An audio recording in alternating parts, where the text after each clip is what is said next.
What's up, guys? Zach Ginn here, and in today's video, I'm going to show you live how to talk to every single type of person possible in real estate wholesaling. Really, what I'm going to do to you is basically give you a crash course on live conversations. Now, you might say, Zach, you already talked about how to do all this stuff on the previous videos, and that is true. But this is a little bit more different. This is where a lot of you guys are going to get out of your comfort zone, and we're really going to get in the nitty gritty. These are going to be real life conversations, real role plays, real mock calls, real, talking to other people, talking to me, myself. We're going to have live conversations today. And really what we're going to do today is break out of your comfort zone, have you starting to speak to sellers and knowing exactly what to say, and really developing your own script. This is going to be completely different than a lot of stuff we've ever done on this YouTube channel today. And it's going to be pretty exciting. I think it's going to be really fun and amazing. So guys, if you're getting any value from this video, just do me a huge favor and smash that like button and subscribe. Helps me out, helps everyone, get our reach out there to most people. So smash that like button, subscribe, comment below your questions you got, and we can help you out. But we're going to break it down today exactly. You know the drill. How to actually talk to your sellers the right way. We're going to break down actually how to talk to your realtors, cash buyers, sellers. We're really going to break down everything's free scripts today. And maybe if you guys want to hop on, we're going to do some role plays, see how you guys talk to sellers and see if that's the right way or not. I have found a lot of people listen to my scripts, the way I say things, and they change their methods for it, which is not a problem. But the biggest problem they have here is when they do that, unfortunately, sometimes they do it in the wrong way. A lot of people don't know the hidden connotations when you're speaking to sellers, the little nuances where those role plays and things are going to be really important today. Live cold calling, everything today. So we're really excited about that, guys. We're going to break this all today. Really going to break down how to have the right live conversations with your sellers, stuff you got to pay a lot of money to learn. So without further ado, smash that like button and subscribe. And if you're ready to go, ready to get it going, do me a big favor and get pumped up. It's wholesaling time, baby. Woo!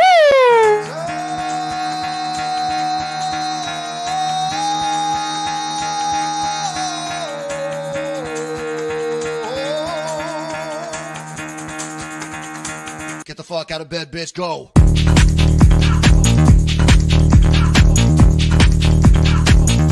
Get up, again, they got go.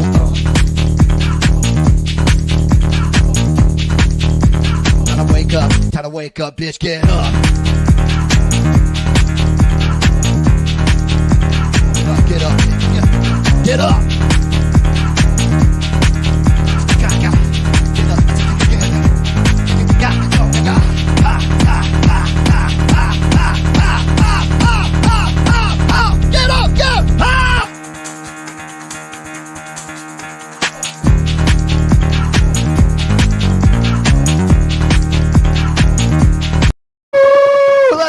Guys, come on. Can you not give me that energy after watching that video, guys? It always gets me excited, ready to go for a live stream. We're coming in on day 28 of the Real Estate Wholesaling Challenge. This is the last week of the challenge. Next week's going to be a little more normal for live stream schedules like that, but this is exciting, guys. So I'm pumped up today, guys. We're on day 28. We're ready to go, guys. If you don't know about the Real Estate Wholesaling Challenge or where you're at or what you should be doing here, go to the bottom of the description. There's a playlist on there if you're watching on YouTube where you can actually go from day one all the way there, or just go to freewholesaling.com. So we kind of broke down what we're going to do today. Let's kind of break down everything. So here's my quick legal disclosure. Obviously, we got to put the cute animals on here with the legal disclosure, so it's somewhat cool, right? So I am not a lawyer, realtor, financial advisor, guru, CPA, anything like that. Please seek legal and or professional counsel before doing anything. I decided to do animals wearing frog hats. I thought that was kind of cool. I thought that's pretty nice, but yeah. So let's kind of break down, guys. The first thing when it comes to our scripts, we're going to recap our scripts today right now. And then we're going to do a little bit of role playing. We're going to see exactly the right way that I have conversation with you guys. You can act like I'm the wholesaler. You're whatever you want. We can do the entire thing. How I talk to sellers the right way. A lot of the nuances on there. You guys see me do live cold calling, but not really much on the live closing sellers, realtors, cash buyers, things like that. So I think it's going to be a really, really cool shift than usual on here. So let's kind of break down my cold calling script and guide just so we can get a little bit of a refresher. I always think it's really fun when I tell you guys what the cold calling script is going to be, and then I ask you to do it, and then you guys do completely opposite, and then some of you guys fail at it. And I'm like, well, why didn't you follow the script? They're like, oh, what? Guys, this is the script. This is the one you should be studying and using, and this is the one I recommend. You know why? Because it's simple. Guys, when you keep things super complicated in real estate wholesaling, especially your cold calling script, you fail. Once you complicate things, you're going to forget that crazy complicated script you have memorized, and then you're absolutely going to fail on it. So do not be doing that. Do very simple ones. So what is my script? Basically, number one, hey, are you the owner of 123 Main Street? Number two, are you interested in selling? Let's repeat after me. If this is a super complicated script, are you the owner of 123 Main Street? And are you interested in selling? We're going to break down objections at the end of this too, so don't worry about that. But everyone gets really complicated on this. I'm not making fun of anyone, but like I've had people come up on these role play type things and they said, oh, well, my name's Zach and I work for a hedge fund investment corporation and we're here to put, guys, come on, you're losing people using the word investor, hedge fund. Those have negative connotations. They're not going to do well with the sellers. That's how a lot of y'all are failing out here. So don't be doing that. Reverse drawing for dollars, pretty simple. Hey, this is Zach. I had a quick question. Please call me. And then you just put your phone number on there. Just a little sticky note on there. It works really, really well, guys. I'm telling you, it works very, very simple. Basically, they answer you, they call you back. This is basically what you say. Hey, I was driving around the neighborhood and I want to know if you were looking to sell any properties or sell that property. Me and my cash partner are basically looking to buy more houses in the area for cash. Most of the time, they're going to say no, have a great day, and that's fine. But sometimes they say yes, and that's a really good real estate wholesaling deal. That is basically our script when it comes down to that. Next part's SMS text blasting. To a point, I've given a lot of scripts at freewholesaling.com. I don't like giving scripts out for SMS because everyone uses a script, and then the script turns really bad. You got to switch scripts usually every 100 texts, most likely. I use the spinner token, so each one's completely different. That's why I use batch. Basically how SMS text blasting work in here, you want to invoke an interesting response and they basically hit them at the end there of what you're looking to buy. So basically was it, all right, I didn't write it in there because I didn't want anyone to copy it, but like what's a good SMS text blasting script? I'll give you a quick example here. Basically a really good SMS text blasting script is basically, hey, I was driving to the house and a quick question about 123 Main Street. Is this John? ? The reason I asked that is because there's over a 90% chance that someone's just going to say yes. Like, what's this guy's question, right? Huh? And that usually gets a yes on the SMS text blast right there. Very, very key you do that because how the SMS algorithm really works lately is if you can actually go out here and get a yes response on your SMS text blasting, if they say yes, I'm telling you right now, if they say yes for that deal, for that text, whenever you text them next, the carriers usually won't block that. So if I just did a cold text out here, hey, my name's Zach, I'm looking to buy your house, all cash, blah, blah, blah. The carrier's not going to let that one through. It won't even be delivered. Here's the cool part though. If I did hey, this is Zach, I'll drive around the house. I have a quick question about 123 Main Street. Is this John? You're going to get a very good yes response. Saying to him, hey, I'm looking to buy your house cash. That won't get flagged most likely. And it works really, really well. So it's very powerful.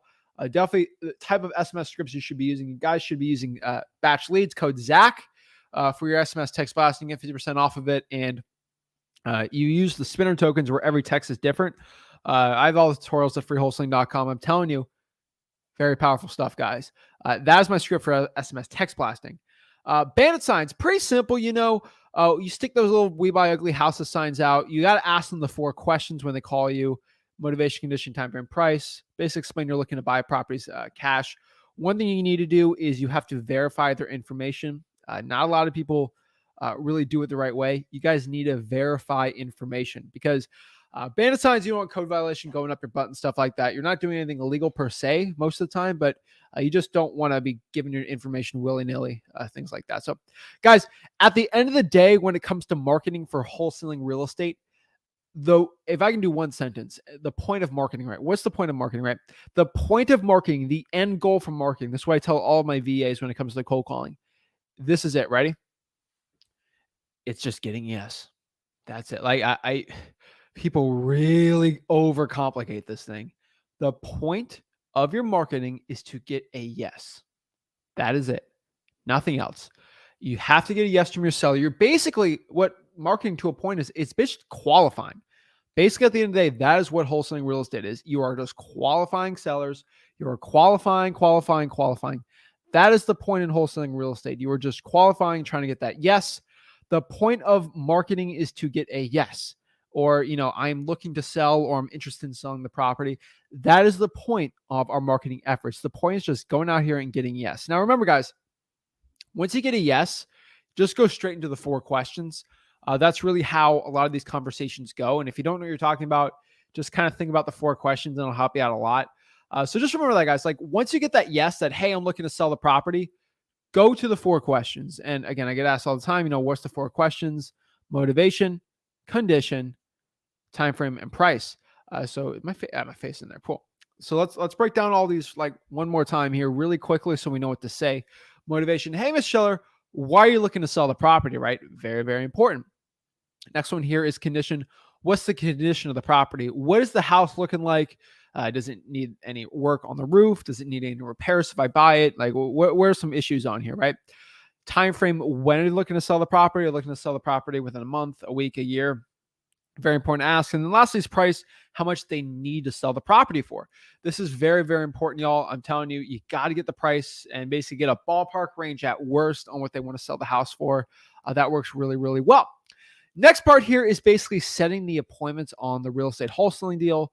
Again, very, very important, y'all. Setting the appointment is very important. There's specific scripts you have to do to actually set the appointment. This isn't a script for the appointment. We're just going over everything. But really recapping a lot of this stuff. But what is setting the appointment? So setting the appointment, really, I'll break it down here of what to say, is when you're talking to someone, they say they're interested in selling the property, you got to get that appointment ready.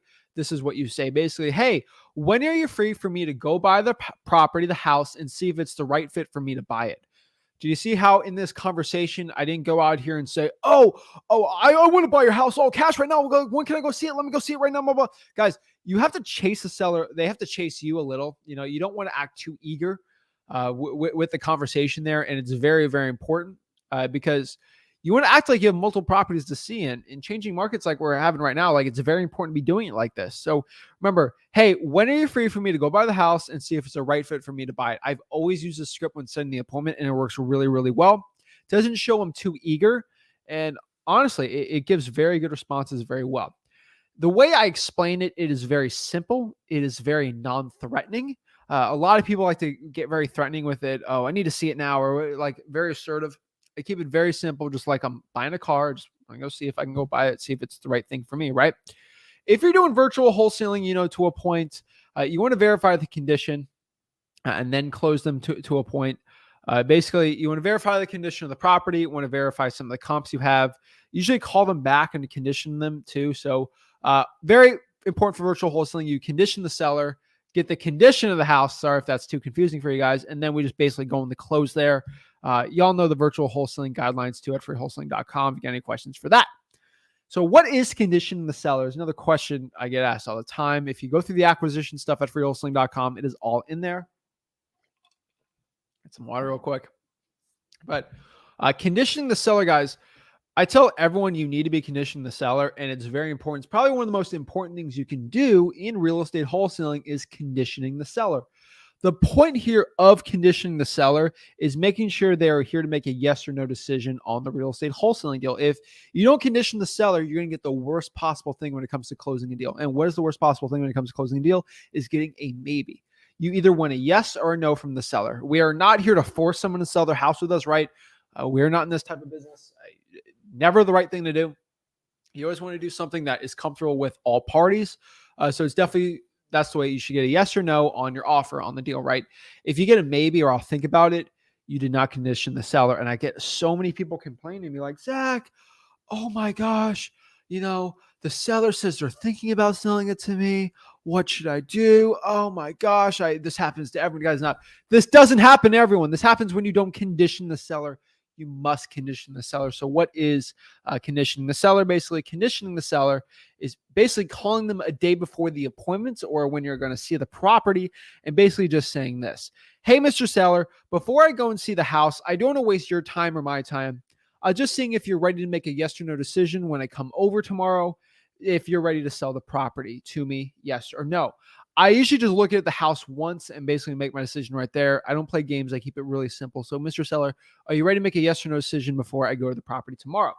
If they say, I don't know yet, or maybe I have to think about it, or my wife won't be there, don't go on the appointment. I only go on appointments, or my team only goes on appointments when the seller is conditioned to make that yes or no decision. Because once you get that maybe, time's going to kill all deals here, and you're not going to be successful on it. So it is very, very important, y'all, that you need to condition your seller in real estate wholesaling. Most wholesalers don't do it. I don't understand. I just don't understand why they don't do it. I give this information out for you. I don't do it for my health. I do it to help you actually get real estate wholesaling deals. It makes no sense to me that some of y'all don't deal with it, but whatever. So we go to the appointment, right? This is the appointment. This is how we do it. Ready? So what is the appointment? How do I get it done? How to get the deal closed? All this stuff. So the appointment is very important. So when we actually go to the property and get the thing locked up. So basically, how do we do it? Like, we walk to the house, knock, knock, knock, we're ready to go. What do we do here, right? If you didn't condition the seller, you condition the seller right there at that point. But what do you do also? You basically speak to the seller. You keep it very simple. You figure out basically the deep motivations. You really do a deep dive on it. So deep dive on the motivation, why they're looking to deep dive the condition of the house, looking at it. And basically, just go for the close here. That's pretty much the most important part here. You need to go for the close. Also, while you're on these appointments, make sure it's very, very important that you build a rapport. Use the Ford method too. What is the Ford method? Ford method is short for family, occupation, recreation, and dreams. Think of that acronym if you're looking to build rapport with the seller. Tell me a little about your family. Tell me about what you do for a living, or what you do for fun, right? What are the dreams? What do you want to do in the future? Very, very important, guys. When you're building that rapport, just think of the Ford method. It'll help you guys out so much in this process, and definitely helped me out a lot too. So let's kind of break down right now closing lines and negotiations. So you guys get the free scripts and everything like that. What are some of the closing lines and negotiations for wholesaling real estate, right? Let's see here. So here what it is. Basically, number one is the low ball. Low ball is pretty simple. This is the one type of closing line and closing tactic right here. But this is when you basically lowball the seller. And this is not my favorite one to do out here, but this is when you're basically like, oh, hey, Mr. Seller, would you take $40,000 for the house? And that's definitely a lowball thing right there. You don't want to be lowballing your seller. It is never the right thing to be doing in a real estate wholesaling business, and not one I recommend. But a lot of wholesalers out here like lowballing sellers. I don't know why. They just do. But it is a closing technique out here if you guys really want to be doing that. Number two is one of my favorite ones. This is basically good cop, bad cop. Good cop, bad cop is basically when you go out here and you act like, to a point, that you're just the good person on this transaction and your partner's the evil, terrible, cheap person. And what you do during this example here is you actually go out here and you kind of pretend like your partner's really bad and that you're really good and you're like the best person ever, right? The point here on the good cop, bad cop method is that you're doing like a trial close. And basically the trial close is when you go out here and you pretend to a point that your partner is wanting to buy it for lower, and then you kind of see how they react to it. So let me give you one quick example of the good cop, bad cop approach here. So the good cop, bad cop approach is when we go, hey, hey, Mr. What are you looking to sell the house for? Oh, I don't know. Okay. Well, I mean, this property seems really nice here. And I was talking to my partner, Rick, and he was kind of talking to me before this. He kind of looked on his computer.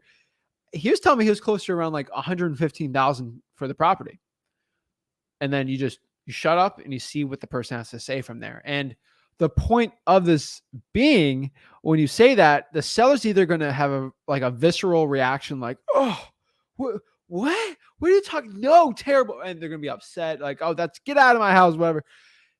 Cool part is they say that. It's like, well, that's what my partner's loco. He's crazy, right? I think we should offer you a lot more, but like, that's what he was thinking. I was just thinking what you were thinking of there. To a point, you didn't offer 115,000 for it. Maybe the seller's like, yeah, that could work. And then, well, that's what he's at. I'm a little lower, right? Like, use that good cop, bad cop technique to get a really good price. That's personally my favorite one. Rick really, really likes the volley technique too. That's another really good one. We definitely recommend a lot of these out here, but that is definitely a very, very powerful one, the good cop, bad cop technique.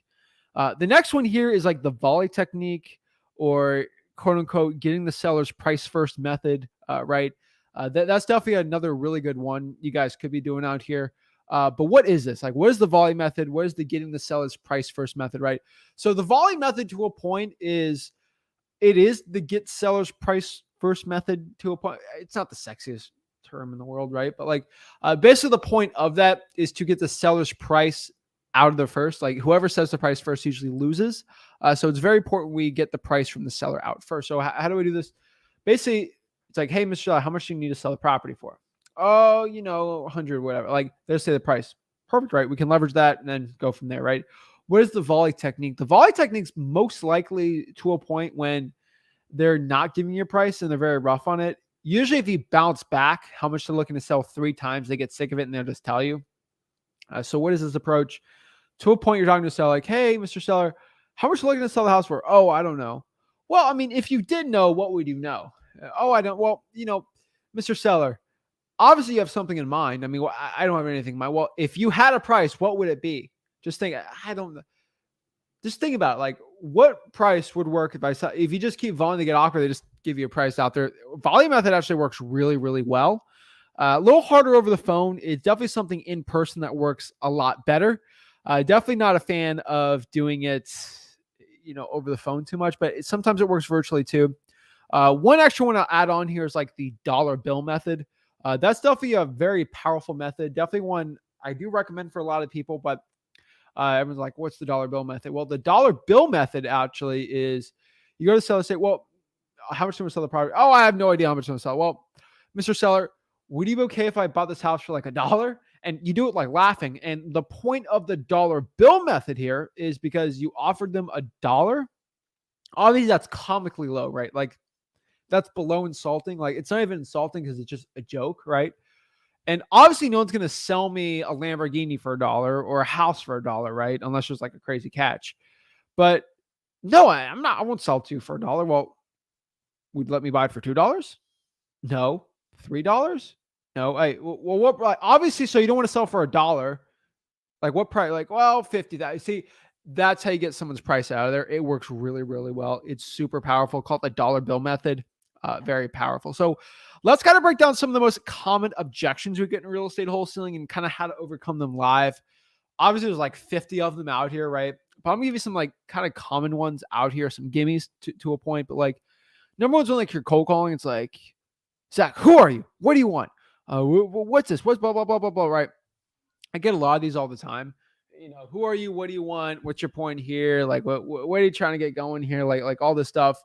I do get a lot of these all the time, and they work sometimes they don't. So like, what do you want? Who are you? Well, my name's Zach. I'm looking to buy properties cash. Are you looking to sell the house for cash?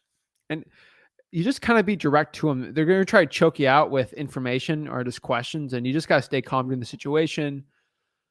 One I always get a lot, price is too low, Zach. You need to have a higher price on the deal or whatever. And I get it, right? A lot of people sometimes say that, your price is too low, Zach, whatever, I want more. I actually, when I get that, I know not to talk to anyone anymore, to that person anymore, because if they just want too much for the property, just go with the realtor. Hey, here's like 50 realtors. I bet you got realtors calling you all over. I'm just looking to buy it quick for cash. If that's not something you're interested in, don't want to deal with it. Over 92, 93, 94. I'd say 94. I got to look at the statistics on here. It's over 90%, I know, of real estate transactions are sold on market with realtors, right? And I saw some guru ad the other day, and it's like, over 80% of real estate deals are transacted on market. That's why you need to wholesale it, because you're only doing the 20%. And the opposite truth on this, I'll just give you this, like FYI for, I don't know why I'm ranting, but like, yes, it is true that less than 10% of all real estate transactions are off market. But if you look at properties that are sold for under market value, I will tell you straight up right now, the ones that are severely under market value, ones that are being sold under 80% ARV, is almost 95% exclusively off market property. So over 95% of all really good real estate deals are done off market. And that changes the perspective. I saw some gurus saying that. I just thought it was cute and funny. But if you want the most of the house, just list it with a realtor. I have never lost sleep on a deal where the person wanted too much money. I just tell them to list with the realtor and they go list with the realtor. Hey, that's what's in your, if money is your most important thing, go do that. Right. If money is the most important thing, a lot of people will be doing a lot more jobs that were high in pay that are absolutely miserable. Right. And that's the honest truth. Right. So a lot of people, they want the most for the house. That's not a good wholesaling deal. I want people that just want to get rid of the property for cash. I don't want to deal with nice looking houses that are sold for the highest price possible. Trust me. I got in a whole debate the other day of, someone said making 100K is so much easier as a realtor than a wholesale. I'm like, no, it's not. Okay. But it's insane. But guys, I get that objection all the time. Just tell them, just listen to the realtor. And this is my favorite part. This is my favorite little conversation I have with someone when they give me this objection. Oh, um, I just need more money for the house, man. And I'm like, okay, we should just list it with the realtor then. Oh, I can't list the house the realtor needs too much work. I just want to sell it for cash. Well, I'm like, well, do you want to sell it quick for cash or do you want the most for the house? And they're like, I want the most for the house and I want to sell it for cash. I'm like, what you want a miracle? Like that's not how a free market works. Right.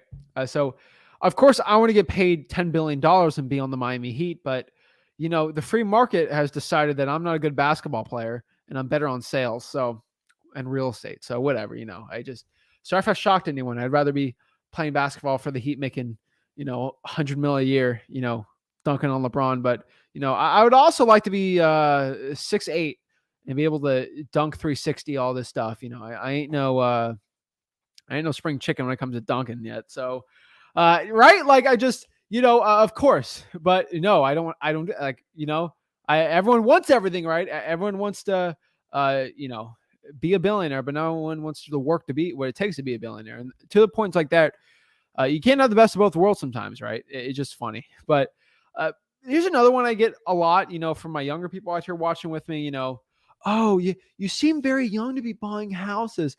Personally, as a 22-year-old right now that owns millions of dollars worth of assets and real estate and all this stuff, I kind of laugh at that because I'm like, okay, well, just go to the property appraiser, search this company on here, look at the deeds, see my name's on there, and then get back to me. That's what I say now. Not an ego play too much, but like if someone says, you're too young to be buying a house or whatever, look me up. Oh, shoot, he's bought 10 houses last month here. Oh, I'm okay. Like that shuts everyone up pretty fast. Not everyone has that. I get that. But that's how I handle that objection, quote unquote. If you want to handle objection to a point of you're too young, well, does my age affect if I have the money to buy your house? Does money have an age? Like I always thought that was funny because if I had a cash partner who's going to buy out the property all cash, I have the confidence knowing that my cash partner's got the money. My age doesn't affect it, right? It drives me crazy if people like knock people off for their age. It's so stupid. You don't have to be 80 years old to be buying real estate. It's stupid. I think it's funny, but it's always hilarious to me. But so what do you do after you get the property under contract? Like, well, what's the script for that? Once you get the property locked up, what do you tell the seller here? This is basically the conversation to have, thank you, Mr. Seller. I'm going to go swing by that. So basically you lock up the property under contract. This is what you actually tell the seller on here on the appointment, right? So thank you, Mr. Seller. I'm going to swing by the title company and give this to them so they can run the title as soon as possible. They'll be calling you shortly to basically see how you get paid, some of your information, confirming the title is clear. We're going to be using ABC Title Company off of Main Street here. The reason why I said that first sentence, just FYI for everyone out here, is the point here is I want them to feel comfortable with me. I want them to feel that I am someone who's legit. So I gave a real title company I'm using this transaction. And also very, very important, y'all, I told them the title company is going to be calling about how to get your money, how they wired the check to you, how to get the cash check to you, wire, whatever. That it invokes their curiosity because they really like that, how they're going to get paid fast, cash through a title company, right?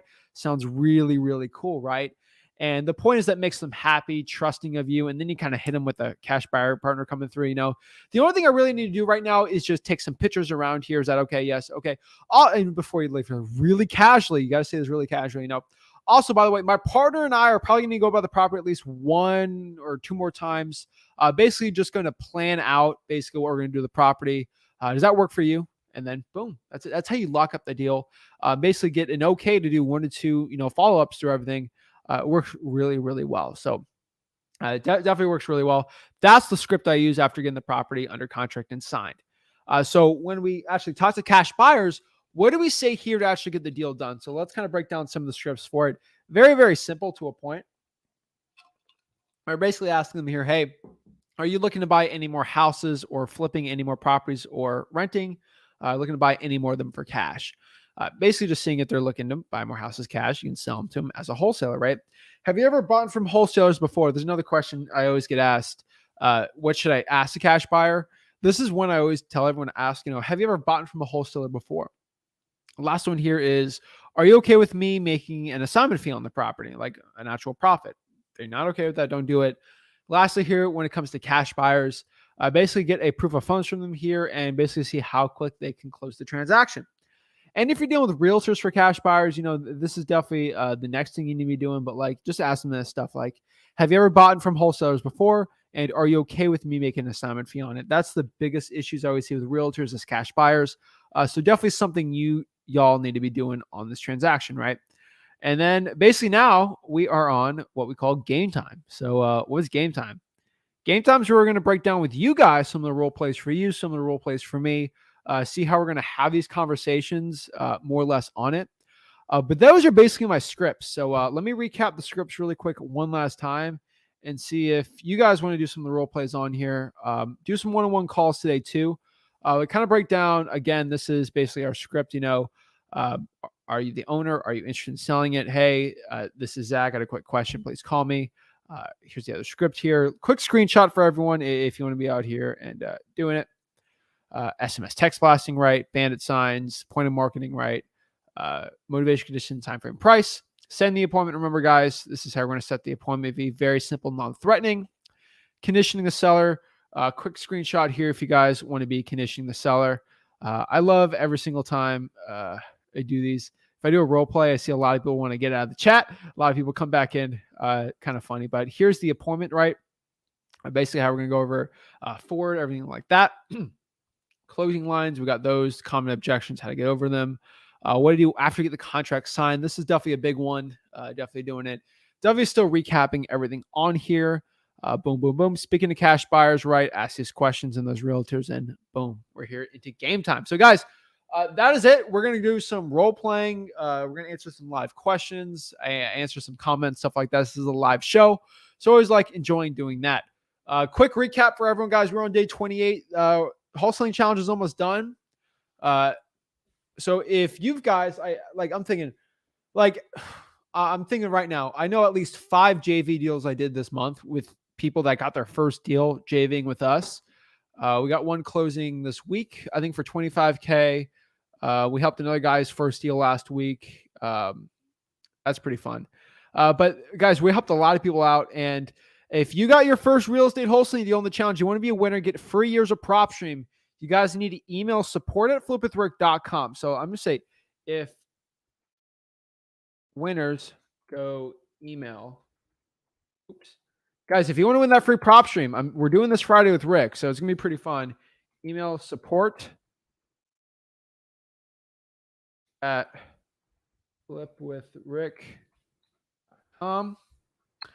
And then we'll be breaking that down. So winners, go to email support@flipwithrick.com. Show your proof of how you actually got the deal. I know at least 5 people we've done deals that got their first deal JVing with us. Y'all need to go. Some of y'all haven't even emailed your proof in, which I think is kind of funny. Email your proof that you actually got the deal done, and we'll put you in the winners thing. So y'all can win your free PropStream. There's a ton of prizes we're going out here, guys. If I only get 5 winners emailing me, which we have a little more than that, I'm telling you right now, that's a 2 out of 5 chance to get free PropStream for a year. So if you're a winner, you actually got your first deal with this challenge, email support@flipwithrick.com. Your information, and it'll be pretty cool. Rick's coming back, I think later today or tomorrow. So we'll be all good for our Friday live. Pretty fun. I already did all my traveling for the month. So we'll talk about that on the first. I don't like revealing where I'll reveal where I travel to a lot of the stuff on the first when everyone's back. So I don't ever tell anyone where I'm traveling currently for safety and stuff, but we'll break it down. Some of y'all are gonna be mad because I was in some of y'all's cities, but we'll break it down a little more. But guys, let's kind of break down some live, breakdowns, live one-on-one call, stuff like that. So guys, last most important question I always get, everyone gets super upset at me. Like, oh, Zach, why are you letting people come on here talking to you one-on-one and you never talk to me one-on-one? I know, you know what? I know that you charge those people 10 grand to learn and talk to you one-on-one. It's not fair. I knew you're a sellout. I get that asked all the time when I talk to y'all one-on-one, and everyone thinks that like y'all part of my secret $10,000 guru mastermind. Guys, all you got to do, people really complicate. We're at 55,000 members on the Wholesaling House for Real, Matt. It's just insane. I think we're about to hit 50 when I started the challenge. Now we're at 55,000 people. It is getting kind of insane how many people are joining the mastermind, but 55,000. How many did you go in on here? Let me refresh. Last week, we had stupid amount of people, right? We had 1,926 new members last week join the mastermind, which is just stupid crazy. That's a clean amount. So pretty cool. And we started the group November 2020. I mean, we're like a year and a half in, so that's pretty cool. But basically, you're going to wholesaling houses for real. I might have to clear my cache on here, but basically, just go to the top here, and then you can join me one-on-one and get my link on here. Let it load up. Yeah, I'll let it load. But just go to Wholesaling Houses for Real. The link is literally on there on exactly what to do and how to actually join and do all this stuff. So pretty cool. Guys, just go to Wholesaling Houses for Real. That's where you get all the access and all the information, and you go from there. Let's reload the page. I don't know why it's loading up, but basically to go on there, all you really got to do is just go to Wholesaling Houses for Real. Let me put the link on here, and the link is on the top there. I'll let that load up for a second. And then basically there's a link on the top to actually join and talk to me one-on-one for free. And that's basically it. So let's go. All right. So go to Wholesaling House for Real. Just posted on here. Go to Wholesaling House for Real, www.facebook.com/group/Wholesaling House for Real. Talk to me one-on-one, join the mastermind, and we're all good. So let's break it down, starting from the beginning. Let's do some role plays, answer some questions, and see who's ready to go. So let me know in the private chat who wants to do a role play first, or if you just have questions, here to help everyone. Let's see who's kind of down for it. Who's ready to be put in the shark cage? I'm not being mean to anyone. I'm not going to tear you all open, but if you got some experience, I'd love to see how you get going on here. So let me know if you got questions or not, or you're ready for it for the role play or not. So we'll break it down. So first one we got, do Evan. Yo, Evan. Hi, it's actually Yvonne. Yvonne. Oh, Yvonne. Some mental thing for me. All right. How's it going, Yvonne? It's good. How are you? I'm blessed. So you ready to do some role plays? Yeah. And then I get some questions afterwards. Yeah, of course. What's your experience level in wholesaling? So I actually I'm new, but I have actually done a lot of door-to-door for the last 3 years. So it's just now kind of getting a lot of what? Door-to-door. I used to do landscaping and tree care. All right. That's always fun. What market are you in? So I'm actually going to probably have to try and go virtual because I'm in Seattle. Okay. And everything is $1 million or here. Like, are you in Kings County or like outside of there? Outside, so a little bit north, so Snohomish County, which is also partially eastern Washington as well. What county? Snohomish. How do I spell that? Snohomish, I think. Snohomish, yeah. Okay. Let me look at your ARV here. Oh, wow. Okay. You're by Everett. What's the, do you know the average, the median sales price there? I think last time I looked, it was like 400,000. It says here 775. Oh, it went up then. Oh, geez. All right. Well, Snohomish, never heard of that. Okay. Washington's got some cheap prices, but not by Seattle. So, okay. So, yeah, probably more virtual is probably kind of up your speed. Mm-hmm. The reason why I asked you what your experience level to see how, if I can push you or not. Like I see CJ on here. I can push CJ hard because CJ's got some deals. I could push him because I know it's going to help him out. But like, pushing you on some like hard sellers is probably not going to help you out. Obviously, you've probably dealt some thick skin through door to door, but yeah. So let's kind of do some role plays here. Like, so you've never gotten a real estate wholesaling deal, right? Haven't gotten a deal yet though. And how long have you been starting wholesaling or in like that? I've been doing a lot of research and stuff for about 3 to 4 months now. Actively started calling about 2 weeks ago. Okay. Building No big deal. Building up stuff and talking. I mean, I got my first deal within a month, so Mm-hmm. you got to like take that action. But no big deal. We're gonna get going. So let's get. I got some questions for you before we do the role play because I want to see where you're kind of looking to. So you said you're looking more towards virtual wholesaling, right? Yes. Okay. Do you have any idea where? Oh, I've had some places just kind of looking into it. I've looked at like Detroit. Had 4 months. Yeah, so I've looked at Toledo, Ohio, Milwaukee, Detroit, and St. Louis, Missouri, Okay. as well as south of here, which is also like a Tacoma Okay. and so forth. I don't know Snohomish County too well, but let me know if there's any cheaper markets around Washington that are close to you within a couple hours. That might be good too. Well, actually, that's kind of one of my questions. Is I actually went on an appointment over the weekend to look at a place that was only 140 or 180, but it was in Port Angels. It was like a 3-hour drive from here. Yeah. And the issue why I wasn't able to really lock up the deal was because it was a really good price. I could agree with it, but they have a realtor friend that they're dealing with that's in front of the deal. That they don't want any paperwork in front of them, nothing. They just want to deal with the realtor. And the other issue is they had someone come into escrow, but they backed out. So it was like a wholesaler already tried to come, but the deal didn't go through. So they're a little wary. But I only found that out after I talked to them in person at the deal. Yeah. I mean, if they have the realtor friend, it's not going to work out too well. I'm just looking at your Snohomish County here. Do you live in Snohomish? Yeah. Okay. And so, like, have you looked up, like, I'm just looking at these areas, Arlington, Lake Godwin, are any of these cheaper than, like, where you're at? They have their areas, I should say. Yeah, like if you most of those places, pretty much in Washington's expensive. there's some like kind of by the coast, but okay. Just do your research a little more on it, and you can kind of figure out there's some pockets that are really well.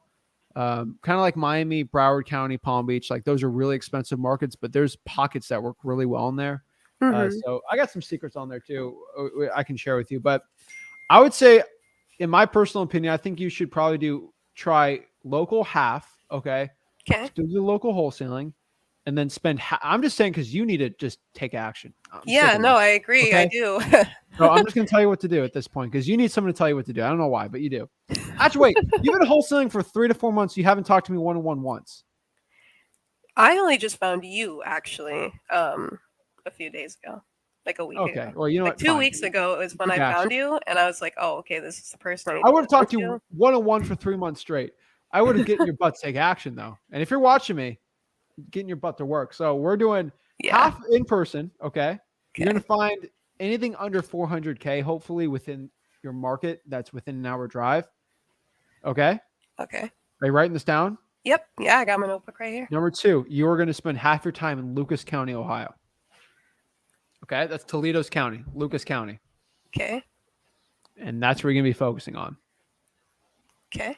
You're going to be pulling government lists for each of those counties and probably cold calling. Honestly, if you haven't gotten your start, you need to actually put some reps in talking to sellers, because it's a little different than door to door to a point.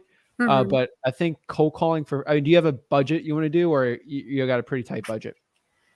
My only budget is really staying within maybe about $1,500 right now.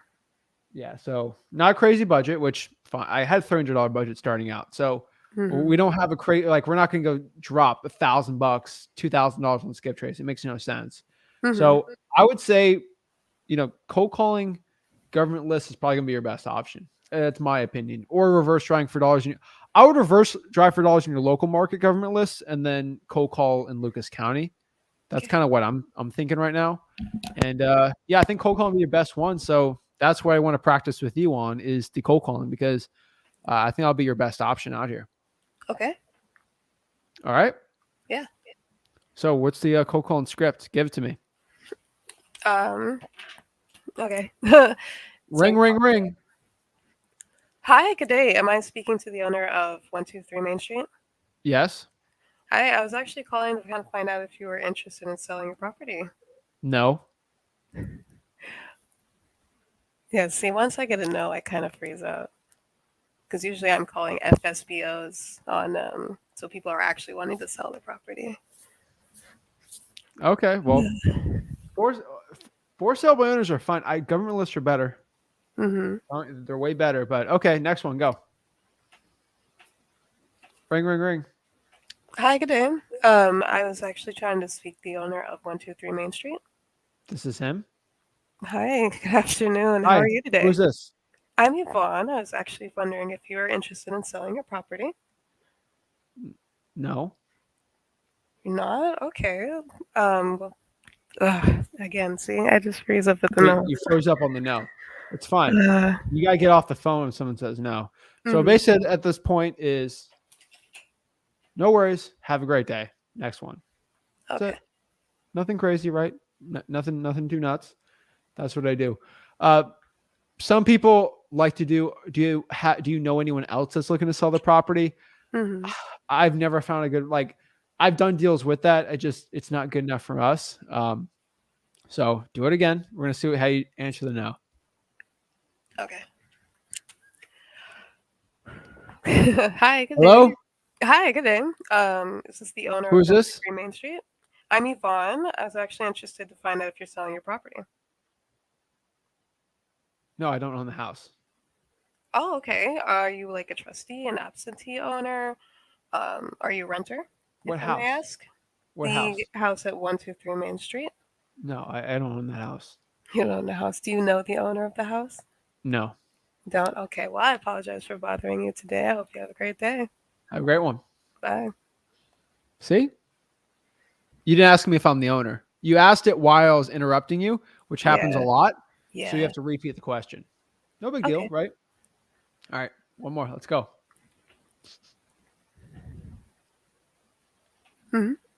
Hello? Hi, good day. Am I speaking to the owner of 123 Main Street? This is him? Hi. Well, I was actually calling to find out today if you're interested in selling your property. Possibly. Who is this? Hi, my name is Yvonne. What do you want? Well, I was asking today if you're interested in selling your property. Kind of why are you interested in You a selling it? realtor? No. I'm actually just working between me and my partner. We were in the area looking at the house and we ran across your listing. We were wondering if you're interested in maybe talking to somebody about selling it today. Yeah, maybe. I mean, are you an investor or something? Yeah, so it's between myself and my partner. Okay. Yeah, so kind of like, why are you interested in selling it? That's kind of personal. All right. Well, what type of time frame are you kind of looking at selling it if you are interested in selling it to me today? Probably like 2 or 3 months. Okay. Why kind of a layoff? Are you still living in it? Are you kind of trying to rehab it or Yeah, anything? I'm looking to move out of state, so I'm probably waiting a couple months to get out of it. Okay, understood. Well, what I could do is I could leave my number and I can give you a follow-up call in about 2 months and see if you're more interested and ready in selling it at that time. Would that be okay? Sure. All right. What's a good name to put down for the appointment? Zach Ginn. All right. Well, thanks so much for your time today, Zach. I'll probably give you a call in about 2 months and see if there's a better situation for you. All right. No worries. Have a great one. All right. Bye. Boom. You just lost the deal, Yvonne. He wasn't ready to sell right now. He wants to sell in 2 to 3 months. Yeah. Don't you have a follow-up call? see what I would have done, what my team does, this is how we destroy a lot of people is, okay, no big deal. Well, we can write something where we can buy the house in 2 to 3 months. So you have something in place that you're selling it for a certain price. So you can actually go and actually find a place. Okay. I lock it up. I put on the contract. I agree to buy or sell within 3 months, and boom, I lock it up next week. So the problem is he wants to sell. He was trying to push it. I never gave him my motivation. But if you kept prying and asking a different way, so that you went through the back door, not the front door, and I opened up, right? And so it's hard for me to hide my motivation when you're asking my time frame, right? Because kind of my motivation is connected to this time frame, and I had to tell you. So that was really good from you. If someone wants to sell within 2 to 3 months, that's kind of average, because I'm going to put a 45-day inspection period on the property, right? Yeah. So I always lock up the deal, and they can close whenever they want. Never a problem with me. Okay. So what would you say if someone wants to sell within 2 to 3 months here? Probably get them to sign something then. Well, you got to say it in a way. This is something I've said, like, I've had that objection so many times to a point. That's why I like to mock role plays, because like you get that type of objection, which I have not thought to put. But like, that's great looking to sell 2 to 3 months. Well, can you tell me? And then I would have kept asking about, hey, what's the condition of the property? Can you tell me a little bit about the property? Just have them speak a little more so they're a little more comfortable talking to you, because there's always a little confrontation on those calls. And then to a point like, oh, I'm looking to sell in 2 to 3 months. Not now. That's the objection I would have given to you. And then you usually got to go over that with, it's a fine line between, well, we can agree to buy the property and write something up where I can close on it in 2 to 3 months. So you're comfortable right now. Okay. Knowing a certain price so you can actually go and find a place and go from there. And they're like, no, I don't want to do that. No big deal. Have a great day. But it's still good to do that. But that works pretty well. All right. But yeah, great job on that. Thanks. And then I guess like my only other question really is when talking to someone, because I was also talking to someone who was selling a house yesterday, but they have multiple properties, and their problem was like they wanted the price that they wanted, like they already rehabbed it. Okay. So the numbers would have been really thin, and I watched the video on like micro wholesaling, but if it's a thin margin, then it won't be. The thing is, for a real estate wholesaling deal, it needs one or two things. I figured out it either has a motivated house or a motivated person. If those things aren't motivated, it's usually not a good real estate wholesaling deal. Okay. So either the house is really bad and the person wants to sell for something crazy, I could still make a deal work out of there. And if the person's got a bad situation, the house is fine, I can make a really good deal out of that. I've had vlogs where I have perfectly pristine houses that haven't been touched, but like they're really clean, that I wholesale because the person had a big motivation. Yeah. When it's both, it's usually never a deal. Okay. Yeah, they weren't really motivated, which is kind of why I let them go, because they said they already had an offer on the table, but they just let it go. They didn't try to follow up with the person. Have you ever played poker? No. Okay. Well, sometimes in poker, you just get a bad hand, and like you just can't push it unless you're bluffing, which is never good. But like sometimes you just got to know when to hold up, like just fold it. Sometimes you're like, it's not worth just going after something, it's never going to be a good chance. Old Kenny Loggins song, but yeah. And I guess just my last question would just be like, have you been finding a lot of people who've run into kind of bad wholesalers? People who've like their deals fell through. So I'm finding a lot of like secondhand deals that people failed the first time. Like what? Like a wholesale locked it up? Like, yeah, they even went as far as escrow and then they backed out. That was one deal. And then the other person was like, I had someone who came through. They tried to get me to sign a contract and I didn't understand it. And I tried to talk to them. I was like, I'm going to be putting down some earnest money. And then they just ghosted me. Like they had These are really FSBOs, bad I'm experience. guessing, right? Yes.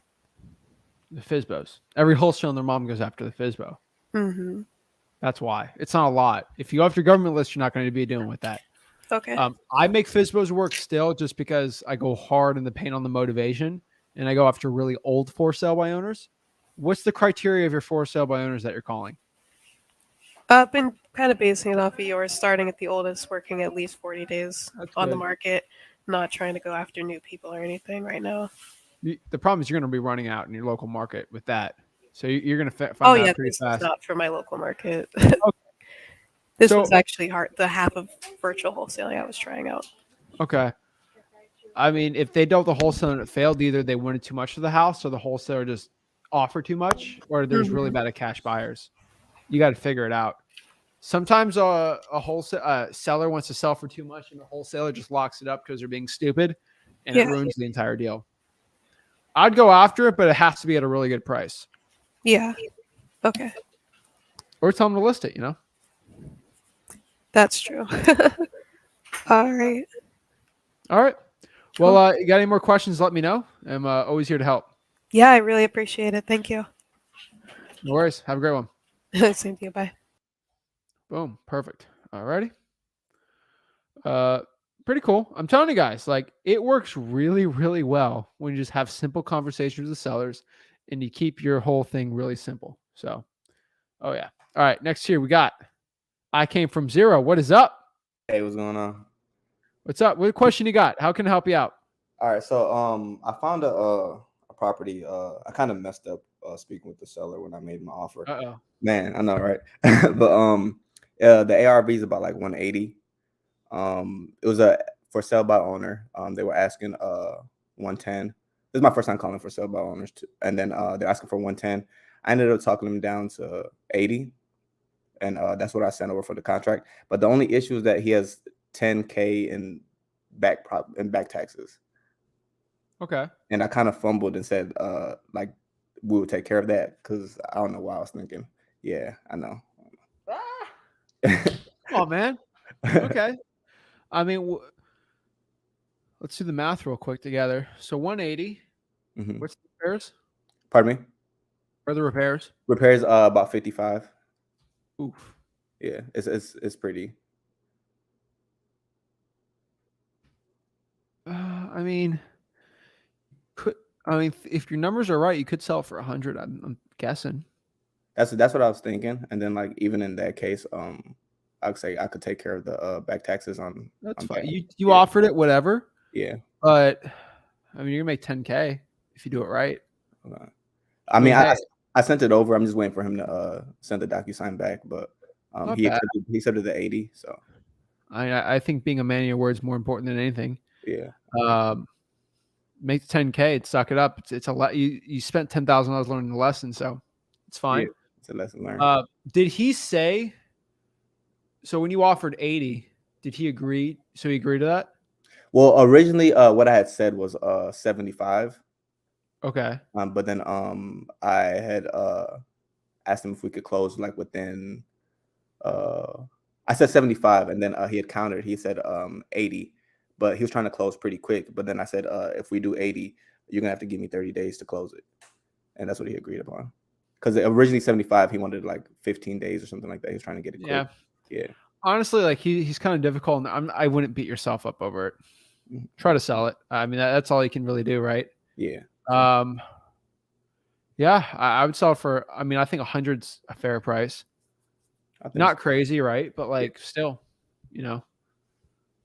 not bad. Yeah. Okay. That's all I was just Make money. Hey, just, yeah. you learn from the mistake. I think a lot of people listening to this will dude. I've made way worse mistakes. Way worse. Hundreds of thousands of dollars worth of mistakes. But that stuff I've done when I got to the next deal, I knew what not to say, and that made me millions. So, dude, it's all super valuable stuff. Not a big deal. You gotta remember because he could have said no at 80, right? If he didn't do the back taxes, and then you would have been at 90. So, right? Like, who knows? Like, we don't have a crystal ball, so I wouldn't beat yourself up over it. But yeah, get the thing sold, right? It's better to get the deal under contract than not. Okay. Because if you just walked away, you could have lost on that deal. Okay. So what about when I market it to buyers? Do I mention the back taxes at all, or? Yeah, you mentioned the back. You do, but you don't at the same time. Explain. So to a point, it's like there is 10,000 back taxes, but I'm taking care of it. Mm-hmm. Or yeah, you have to, because I could say it's 100, but you have to take care of it. But then they're buying it for 110, and that's too high. Yeah. Okay. So just So say you're taking care of it. It makes it easier. okay. So 110 is high, right? Yeah, I'd say 100. Okay. I'm doing 80. Like, what market are you in again? Houston. Yeah, I did 80% of that, just being conservative for you. Well, I had calculated 83%. Let's do these numbers together. But all right, Okay. So my bad. I did 180 minus 55.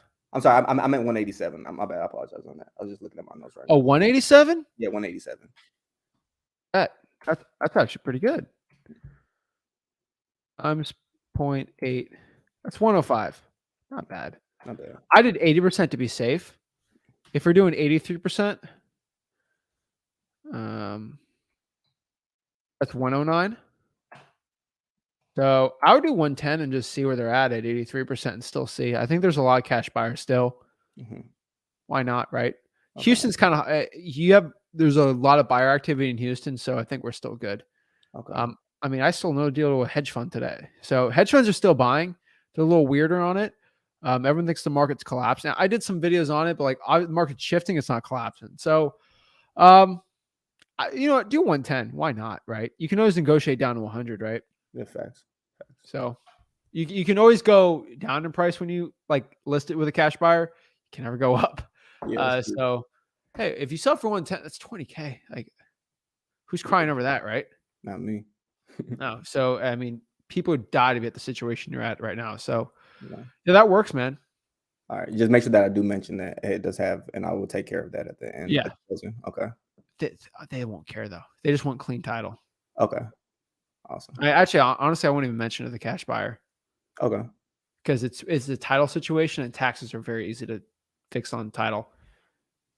Okay. Bro, Texas is crazy with property taxes. So 10K, that's insane. I mean, you can't negotiate that down. So Yeah.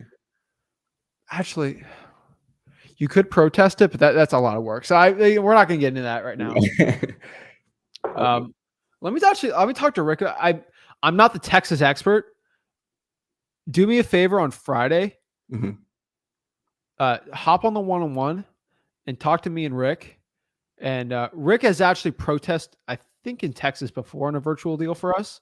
Ask him; he might be able to help you bring that down to like 5K. Ooh. It might be worth it for you. Oh no, definitely. Hop on Friday though, okay? Please remind me because I will forget. Oh no, I got you. It's definitely it's technically I gotta get the whole legal thing, but I know some lawyers and guys in Texas. Help me out. I'll talk to them. But yes, just remember that. I'll try to help you out. Okay, awesome, man. Thanks so much. Appreciate it, man. Yeah. Wait, you didn't do the role play. Hold up. Oh, You're not getting out of here live. You're not getting out of here live. Man. We're gonna renegotiate that situation. Okay, we're gonna see what you can do here. All right. All right. All right. Close me. Ring. Hello. Hey, how you doing? Are you the owner of 123 Main Street? Yeah, we've already talked. So close me. Okay. So wait, hold on. Explain the role play situation again. Sorry. That deal you just told me. Okay. So you said how would I renegotiate it? Yeah. Okay. Man, let me see here. Okay.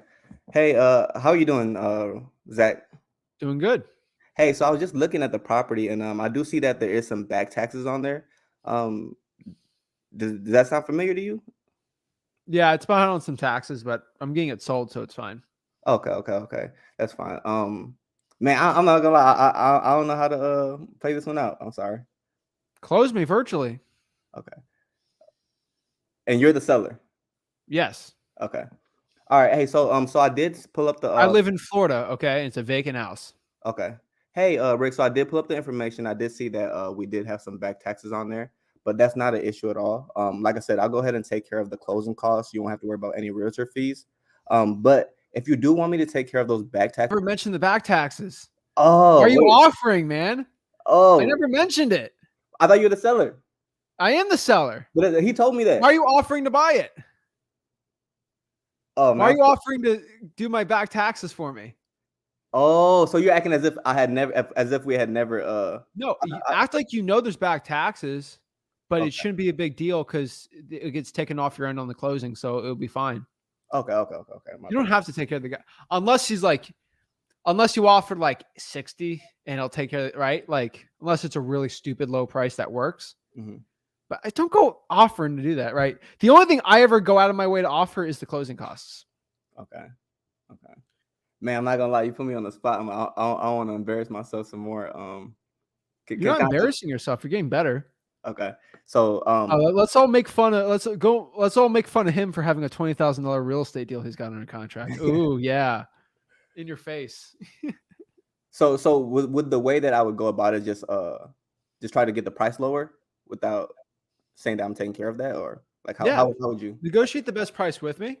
Okay. Explain that you saw there's back taxes, but explain it, Okay. What are my So, options?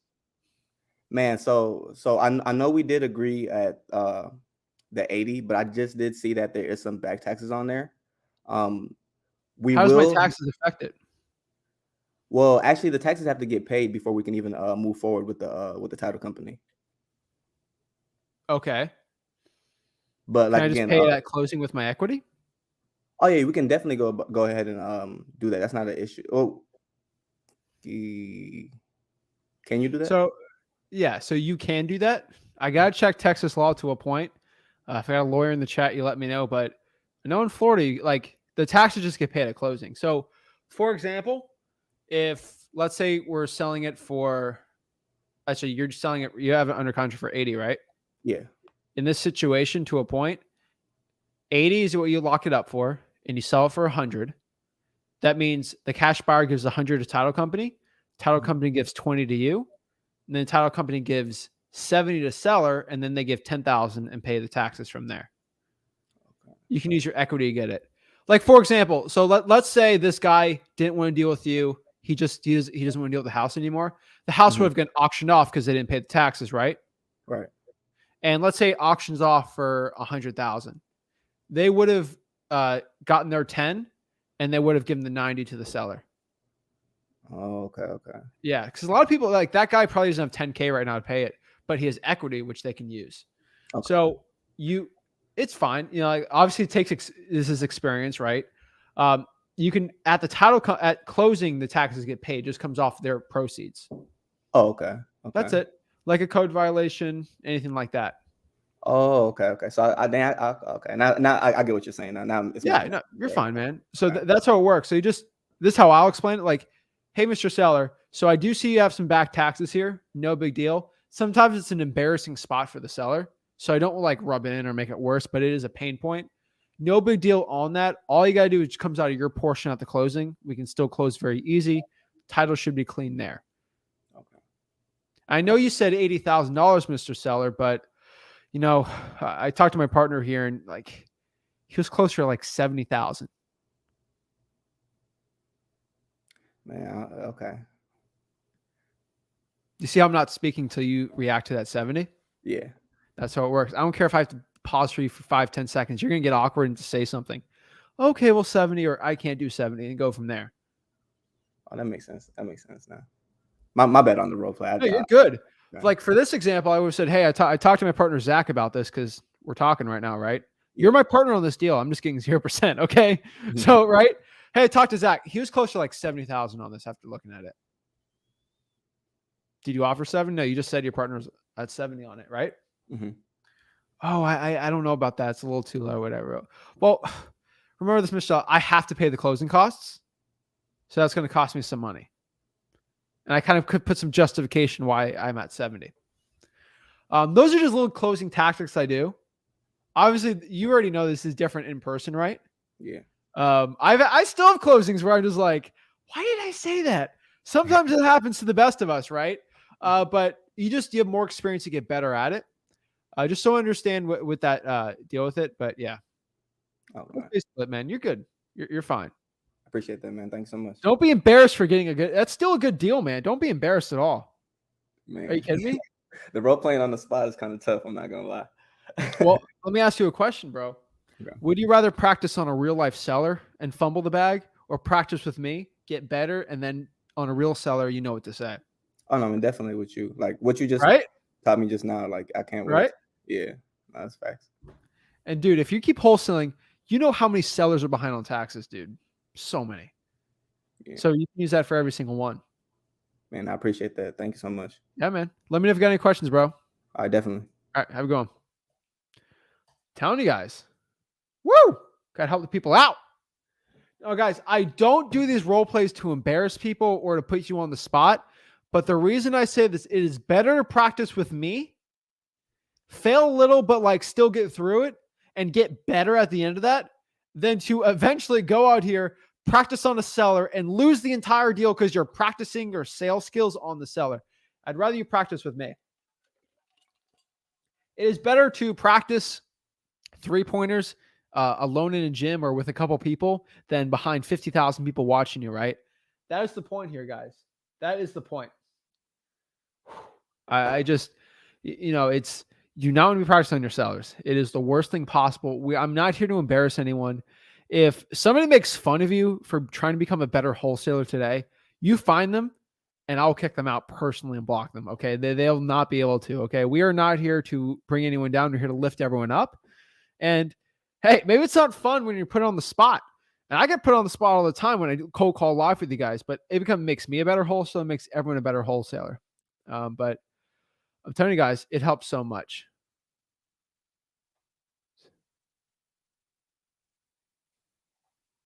Dom says, I know you have the mindset of being on stream, but don't laugh over the phone with the seller. LOL. I laugh with the sellers all the sneaking time. Are you kidding me? I have to keep the mood light to myself. And I'll laugh with it. I make jokes with the sellers all the time. It just, people have a connection with that. See, that's the biggest difference I think a lot of people have with my sales technique. And a lot of people are like, I'll joke with the seller, but I'll get a seller to laugh with me. Guess what happens? They connect with me a lot better than the sales type person that they got to deal with on the other end of the line. And some of y'all are just too serious. I wore a Miami Heat jersey once, and some people in the comments were like, that's not professional, Zach. I'm like, I've closed so many stinking deals just wearing a regular white t-shirt with a seller because people can relate to it. It's crazy.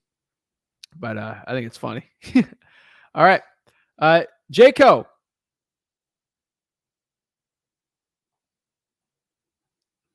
Hello. All right. Oh, there you are. What's up, man? Okay, sounds good. We'll talk soon. Okay.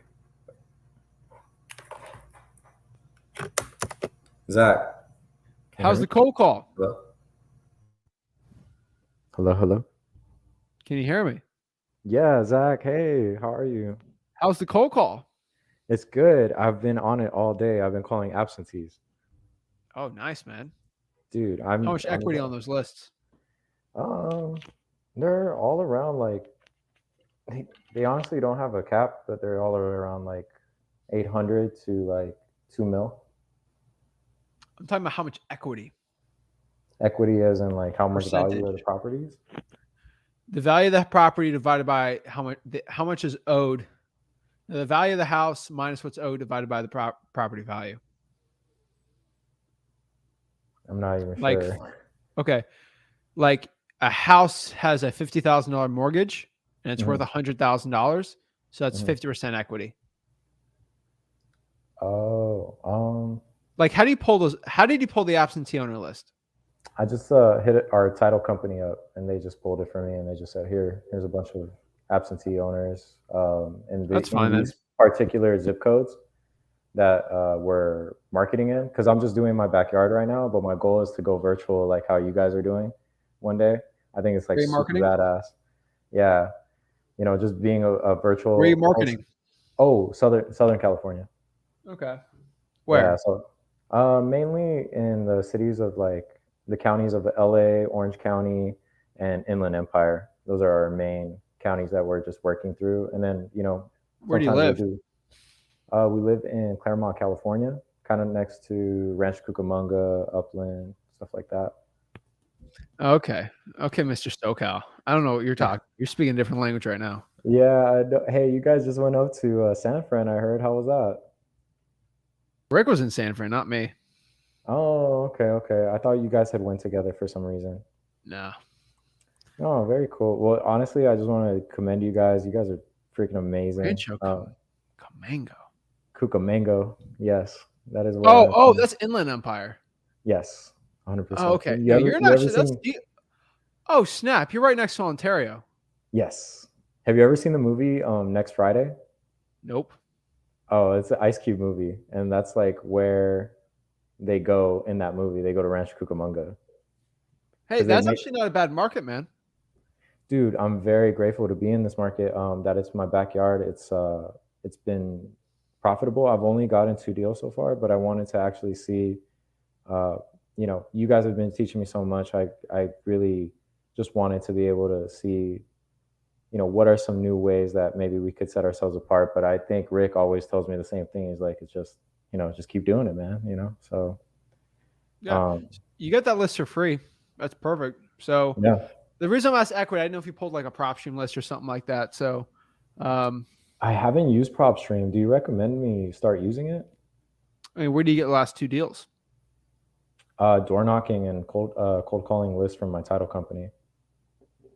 Okay. Do you like door knocking?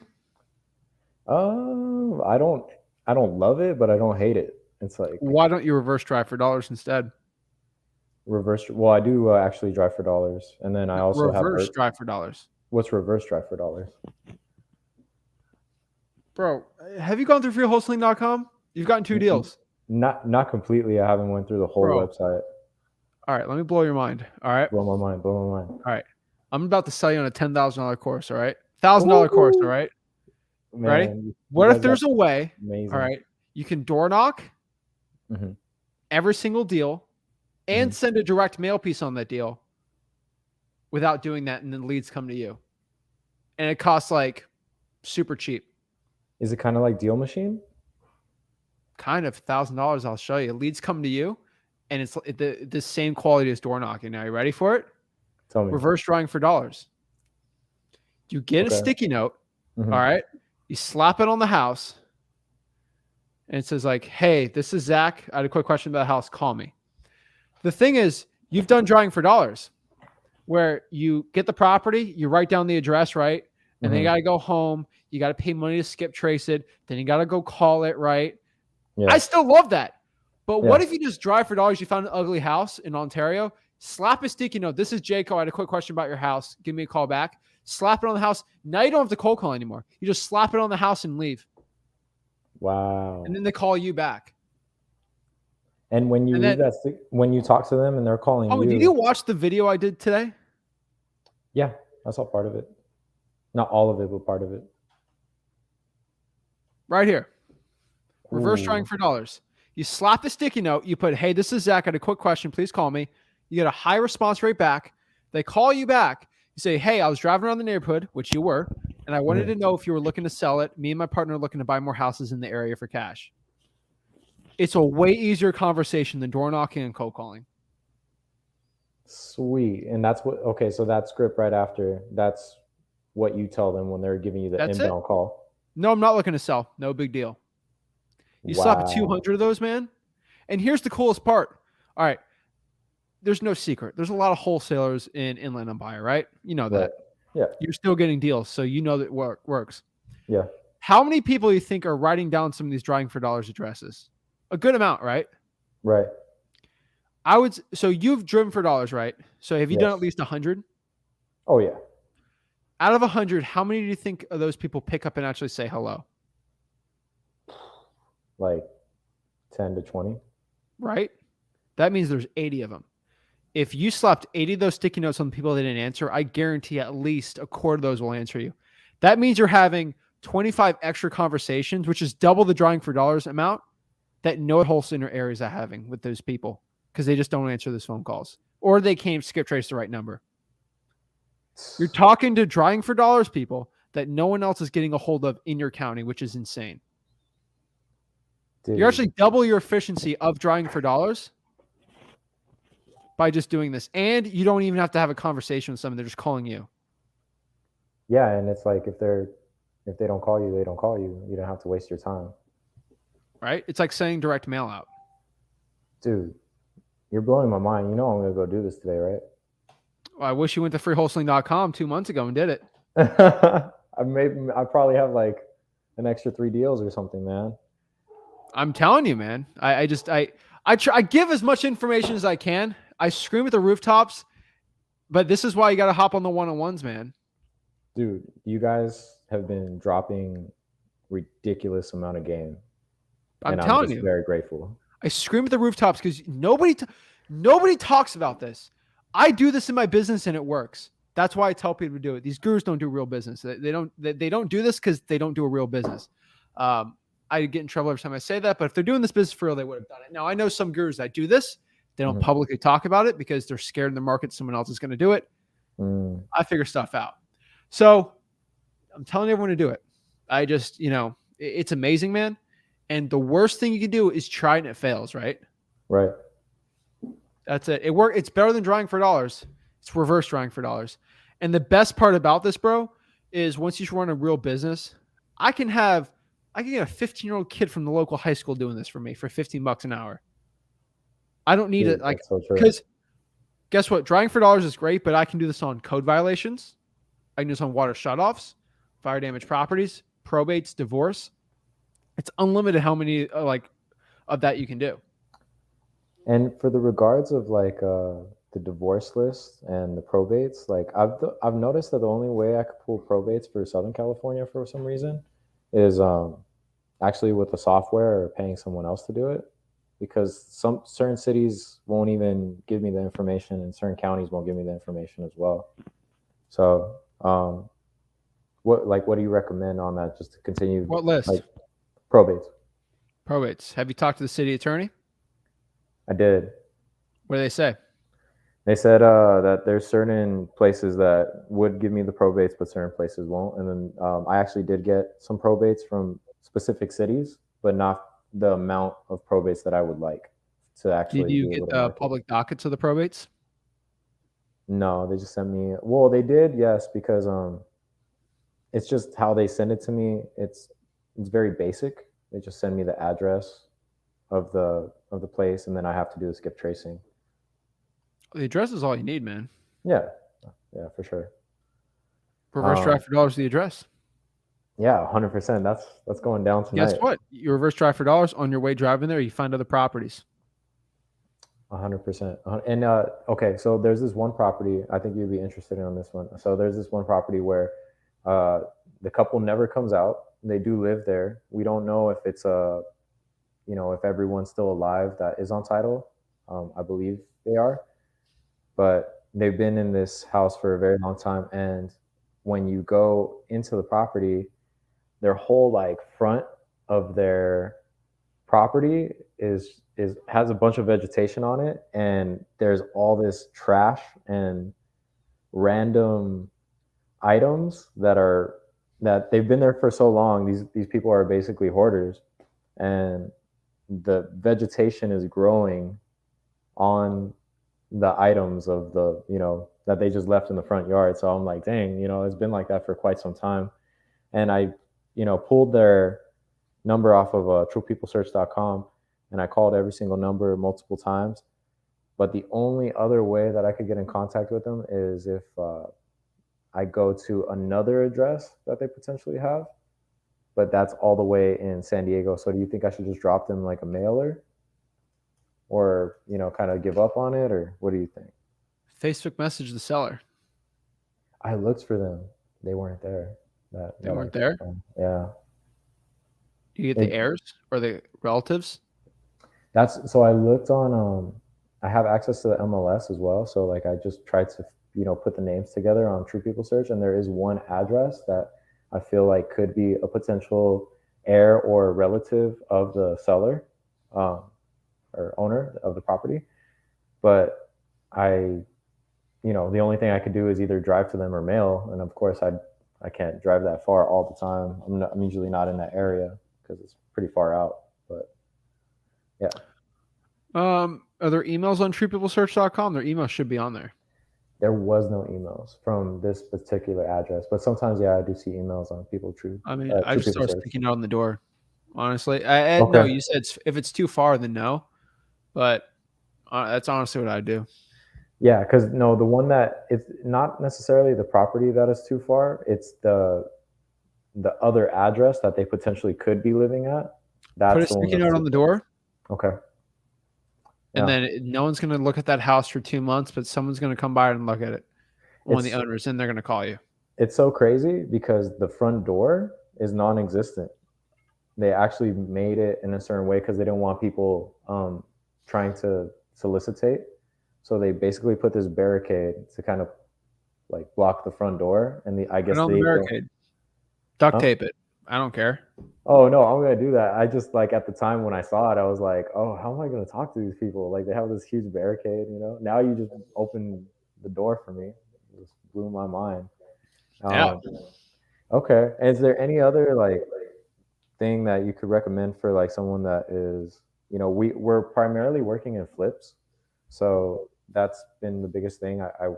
I our main focus is finding houses to flip rather than just wholesale, and I just wholesale properties that you're flipping right now. Both, yeah. I wholesale, and then I work with a team that does flips as well. Okay, I mean whatever makes the most profit, right? Right. Yeah. 100%. If you're in SoCal, anything under $500,000 should sell very quick. I'd be very wary flipping anything over $1 million right now in Inland Empire. The higher price points are going to get hurt the most because theoretically you're selling on the MLS, right? So I would stay at the medium price point or below. Okay. That's my opinion on flipping. I'm still flipping now, but I mean, I'm selling my deals above ask like crazy, but they're lower price points.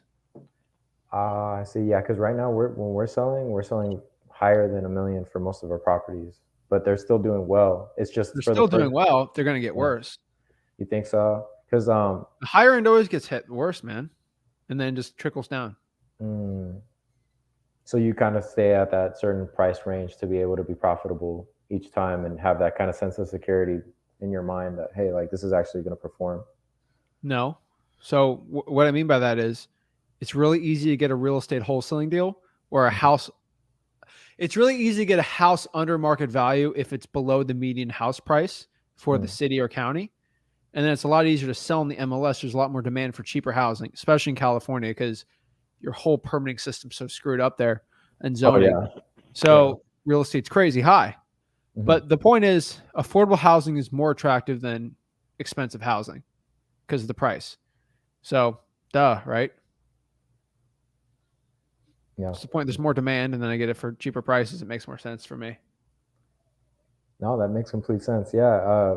I love, I guess my last question before you head to the next person would be, you know, what is a great way to, you know, my bread and butter is right here in my backyard, and I think I'm going to stay like that for a little while. But my goal is this year to start going into other markets virtually. Why? Just for the ability to be remote. I feel like that would be like a goal of mine to be completely I'm remote and I do a lot of deals locally. I just have a team that does it for me. Yeah, exactly. That's my goal as well. Like that's why I really respect you and your dad. I know Rick was in San Francisco. He said, "Oh, we talked." You saw him? No, we talked like on one of our lives. Yeah. Oh, I didn't know he told people that. I try to keep him safe over there. Yeah. Oh man, you know what? I didn't mean to put it on blast right now. Oh, I don't care. Yeah. He's had a couple people hop on him, say hi. Oh, that's cool. You're fine.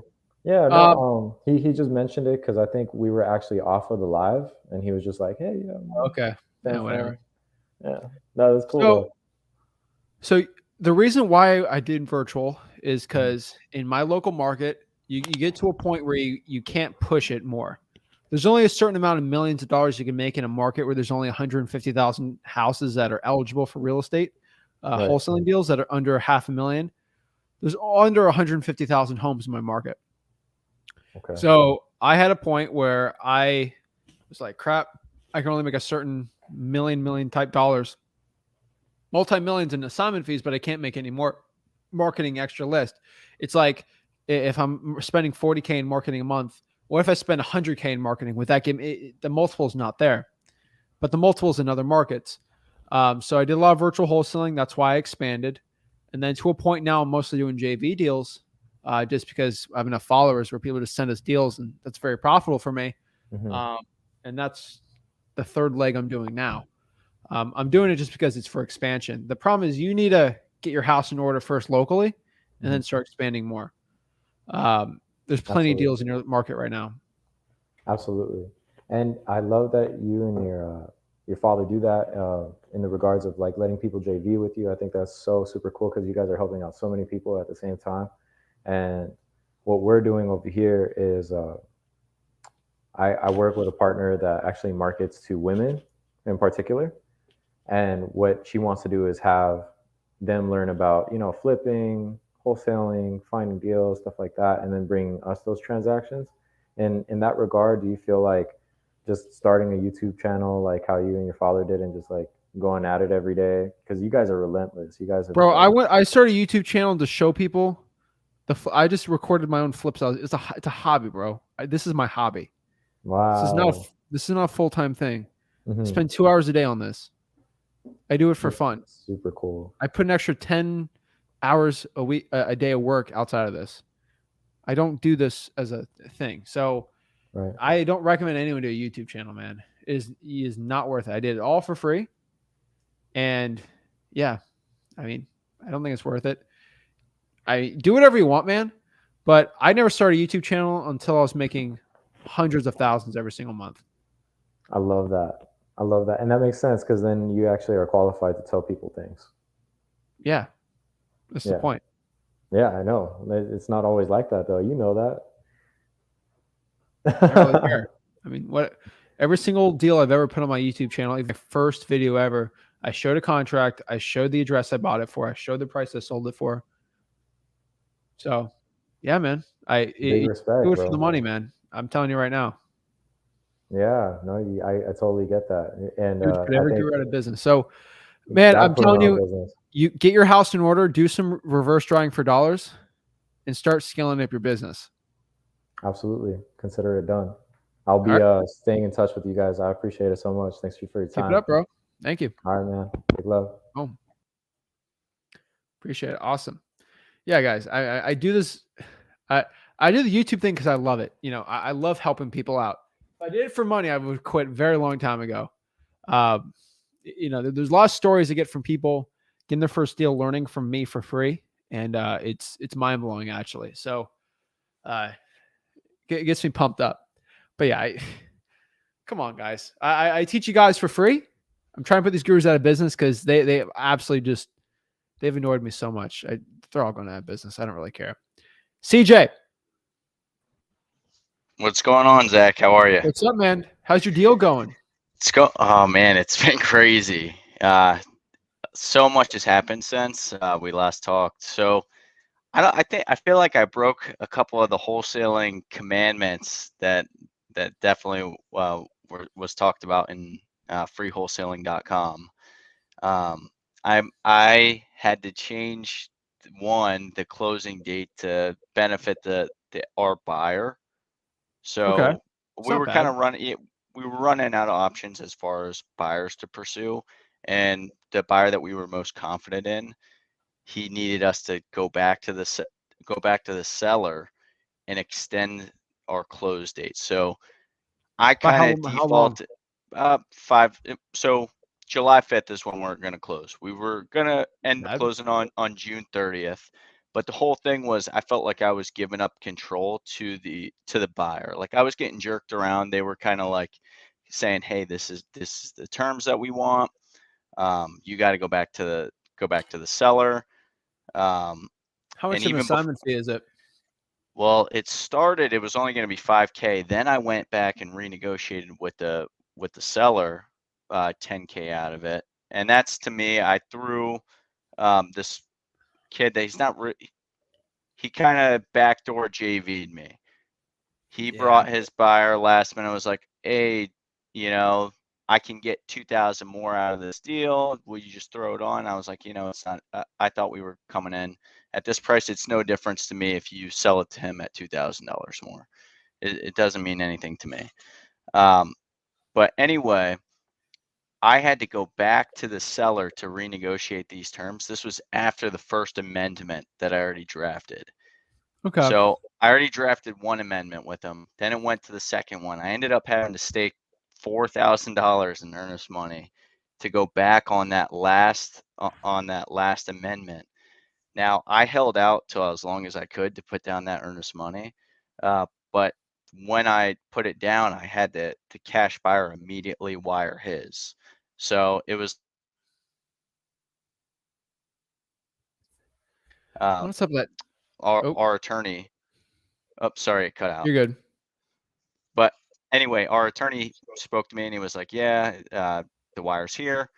I had to change the closing agent because they're apparently in a lawsuit with the one that I was going to use to benefit them. And I was like, this is just like terrible. I'm like breaking all the commandments here.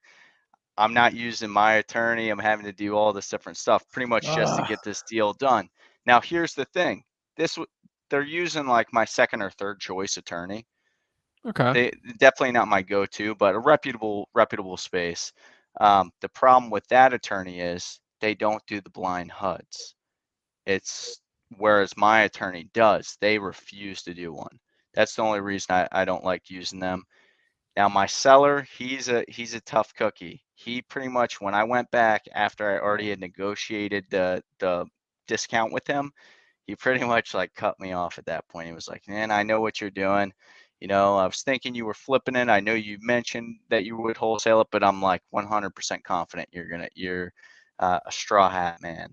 And I was like, oh God, this is just kind of blowing up. But anyway, my buddy that I referenced in kind of our initial time I hopped on and talked with you, he actually saved my deal. He knew the buyer personally, and he said this buyer was kind of sketching me out a little bit. He was being a little flaky he wanted me to change all these different terms to suit him.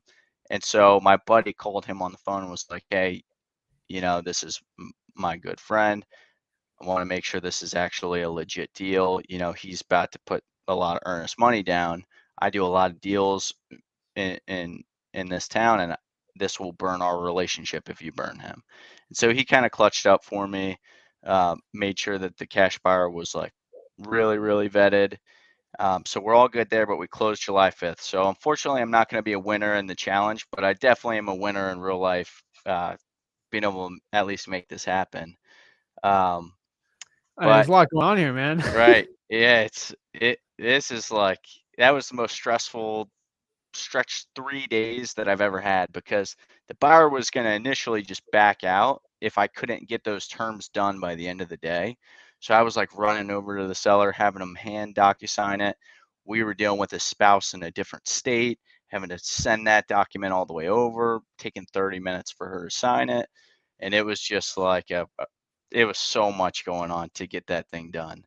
I was having to draft different amendments. Here I am thinking I'm a lawyer, like having to type it all up.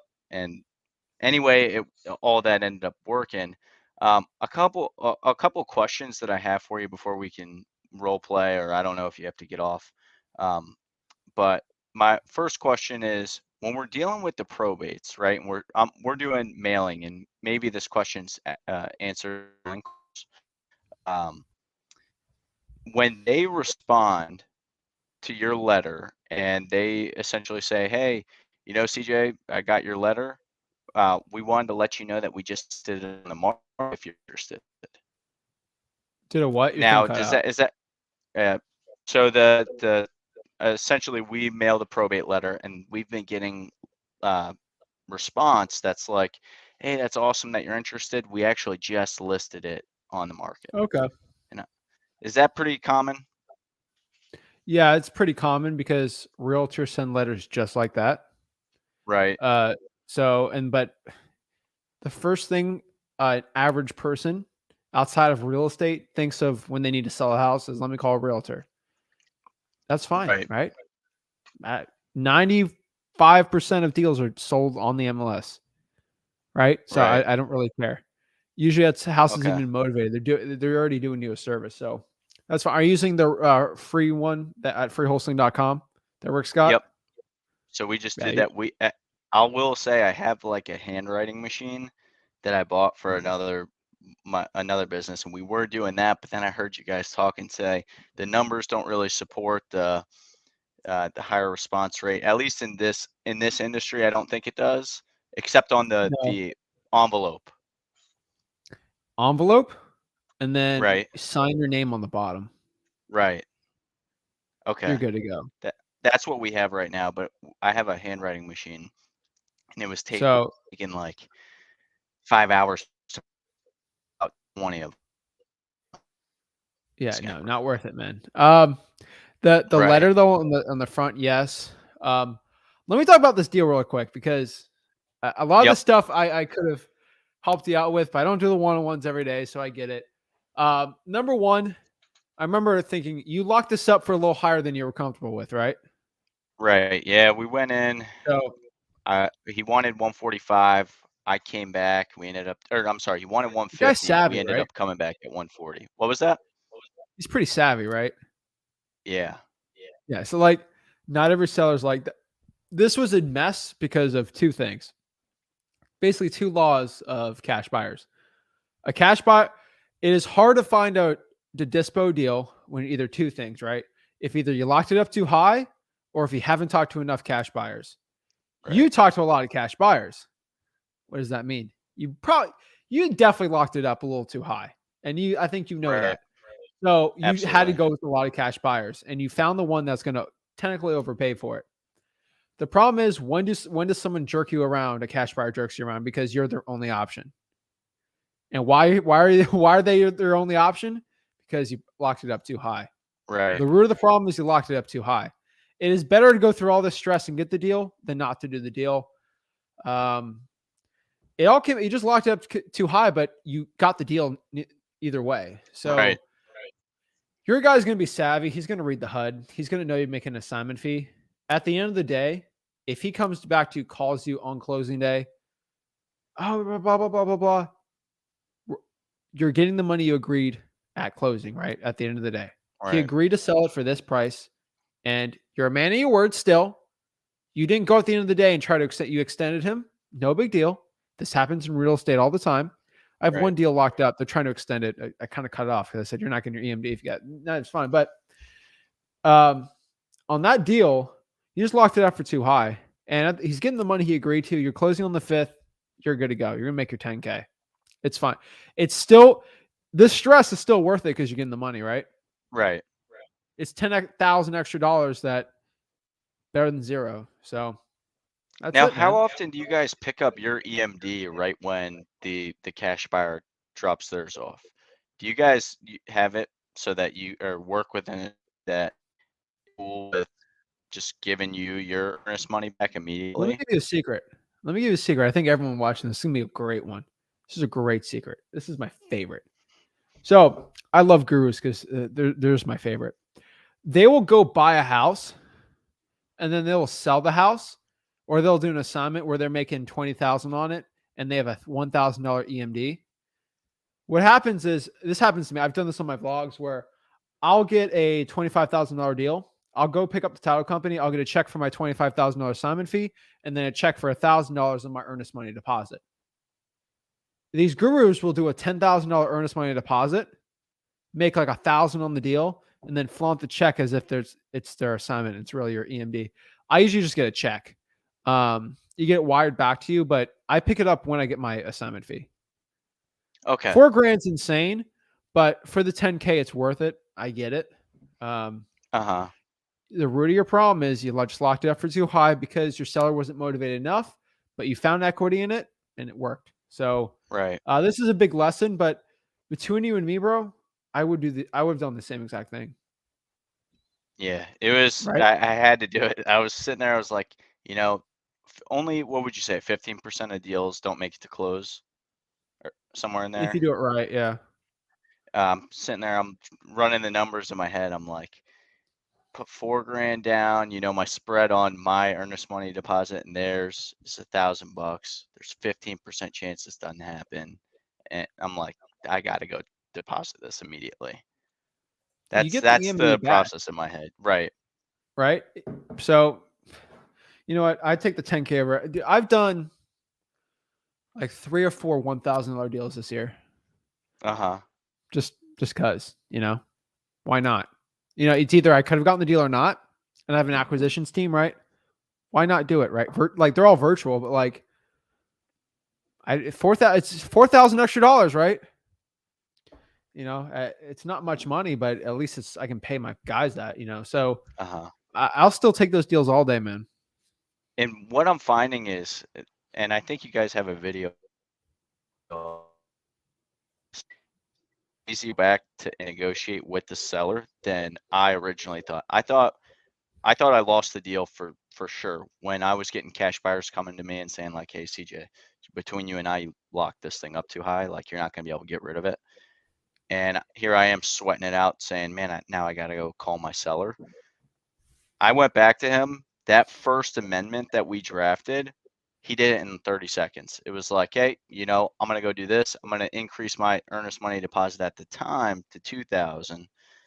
That's what he wanted then.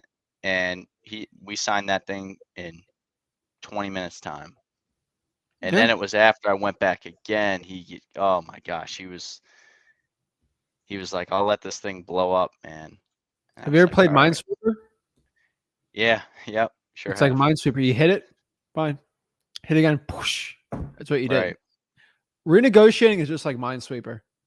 Most of the time it's gonna be fine, but if you click the wrong one, man, the wrong seller, it's gonna blow up on you. That's it, right? Everyone asks me, should I renegotiate? I'm like, there's a high chance you'll be okay with it, but there's also a small chance it's gonna blow up on you. It's not worth the risk, right? And no, that's true. And so I would do 100% of 10K, then do a 60% chance of 20 all day of the week. I'm a numbers guy. No, that's true. And that's the way I look at renegotiating. So, I mean, that was kind of risky going from 5 to 10K, but you know, you got some cojones, dude. That took a lot of risk, but you got it, man. You're good. If we're being honest, there's no way I would have done it if it was just me on the deal. But since I have Brooklyn on it too, I feel obligated to kind of make it as big as I can to help her out as well. But I would have just been totally fine where I was at with it. That's good. I'm glad you all made it through that together. Right. Well, almost, right? We got July 5th. I'm thinking also, like, what a terrible time. The craziest stuff happens on July 4th, July 5th. You know, what are the odds this guy just oversleeps? You know? Well, he's got to sign the day before and wire it the day before. So technically, bro, he actually has, since July 4th's on Monday, he has to wire on Friday. Okay. Right? Well, I don't see I don't know how that works, if we're being honest. Well, guess what we're going to do, since we're being honest. Right. You are going to be calling the title company and getting the whole process understood with them. I know the attorney, my bad. You're in South Carolina. And just make sure, hey, when is you're just going to ask, not being prying, but hey, when is the cash buyer wiring? Are they wiring the day before? Just to make sure everything's fine. Yes, they are wiring the day before. Well, since it's a business day, are they going to wire it Friday? Yes. Can I get confirmation on the wire? So I can tell the seller when I go, right? Just ask questions like, just so you know, make sure the seller's all good. They're asking questions, right? Okay. And you can be stupid too. Like, hey, my seller asked me when we're wiring the money. Are we doing it a day before? And they want to get confirmation from me, right? Mm-hmm. And then you should know by Friday. Okay. Yeah, I have full confidence in my buyer right now, just because I had my buddy throw his name out there and really make sure he wasn't gonna mess around essentially. But I just concerned about the seller. But anyway, I don't want to throw too much out there and jinx myself on it. No, don't jinx yourself. If you have time, I'm ready. I can do some role playing if you renegotiate with me. You want me to renegotiate? Yeah, let me hear what you said. All right, so I would say, so I have a lot of dirt in on the deal, so I know a lot that gave me kind of reason to renegotiate. Is that cool if I come in with kind of that understanding? Don't say any personal names or anything. I don't need to get this deal public, but yeah. So you want me to go with you? Go. Let's go. All right. Ring, ring. Hello. Hi. This is Mr. Seller. Hey, Mr. Seller. How are you? Good. Hey, good. Yeah, I was just calling you. Want was thinking about the deal, running some numbers over in my head, and I know that at first we kind of agreed at 130,000, but I was looking it over with my team, and I want to be straight to the point with you. I think that 130 is a little bit too high, and we might not be able to make that happen. We run the numbers, and the reason why we might have to back out, it looks like we're going to have to do probably lift the house out of the flood zone. It's going to cost probably $25,000. Now, do you know the house was in a flood zone, Mr. Seller? No. No.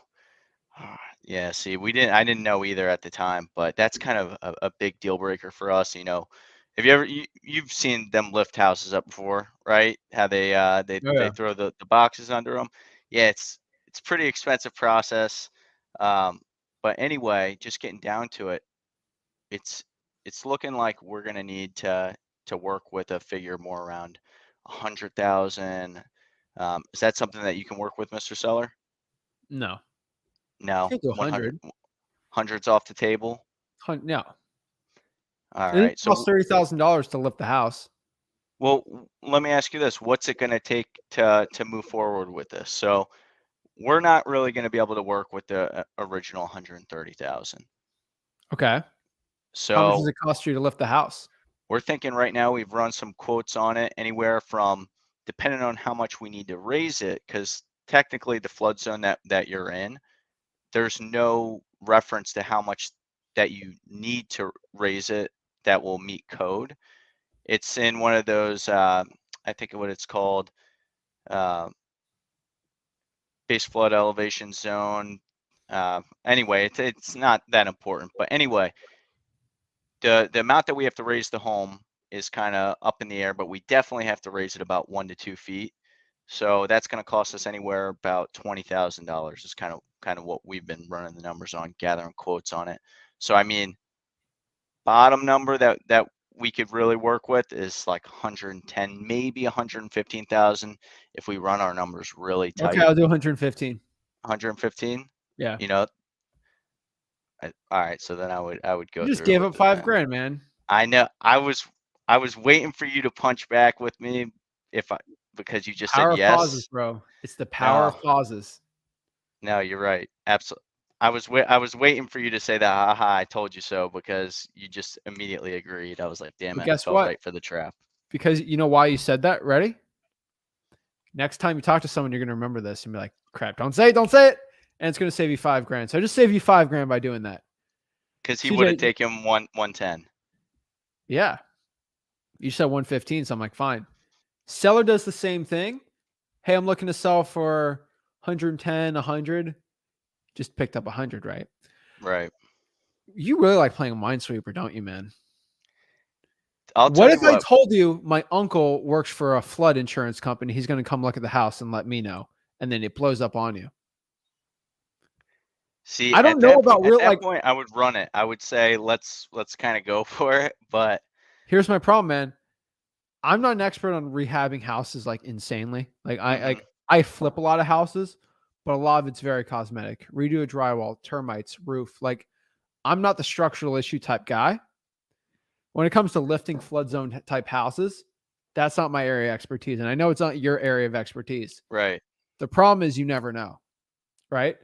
You could be, the guy's uncle could work for an insurance company, right? Right. No, Gotta be very, very, very careful, right? I don't mess with that. I don't like messing with law things too much because everyone's got an uncle lawyer. Everyone's got an uncle realtor. You're playing Minesweeper there, man. It's pretty good. You just gotta be careful with the flood thing because maybe he might know about flooding and stuff. Oh, my neighbor, I'll talk to him because they don't have I don't know what to say there too. But I've had people cut me off and say something crazy. I'm like, oh shoot, right? See, I did my research ahead of time when I called him, and just for reference, that renegotiation call lasted about 50 minutes. Oh my God. So I was sitting there on the phone. I was like, hey, Mr. Seller, come on. You got to understand my point here. I can't make these numbers work. And basically I boxed him in. Wolf of Wall Street style. Like logically, he was he was here. I mean, as tight as I could. And we got to a point, you know, just like in the movie where he's like, and pause, and the first person that talks loses. I was running that over in my head. Well, And have you ever read the straight line selling system? oh yeah, oh yeah. So Well, do you know the 3 levels of selling? what is it? Unconscious.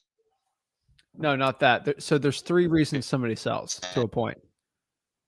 There's 3 Air levels. broke up a little bit. You're good. There's 3 levels. There is emotional selling, which is number 1. If they're not selling emotionally, they're selling for logic or fear. That's how you sell. Emotion, logic, fear. This guy's not emotional, right? He's purely logic. Oh, so yeah. he's not number 1. A lot of motivated sellers are off all emotion, right? Because of their situation. That's where most of them are. So you sell them on the emotion part. You can get it, you get out of this mess.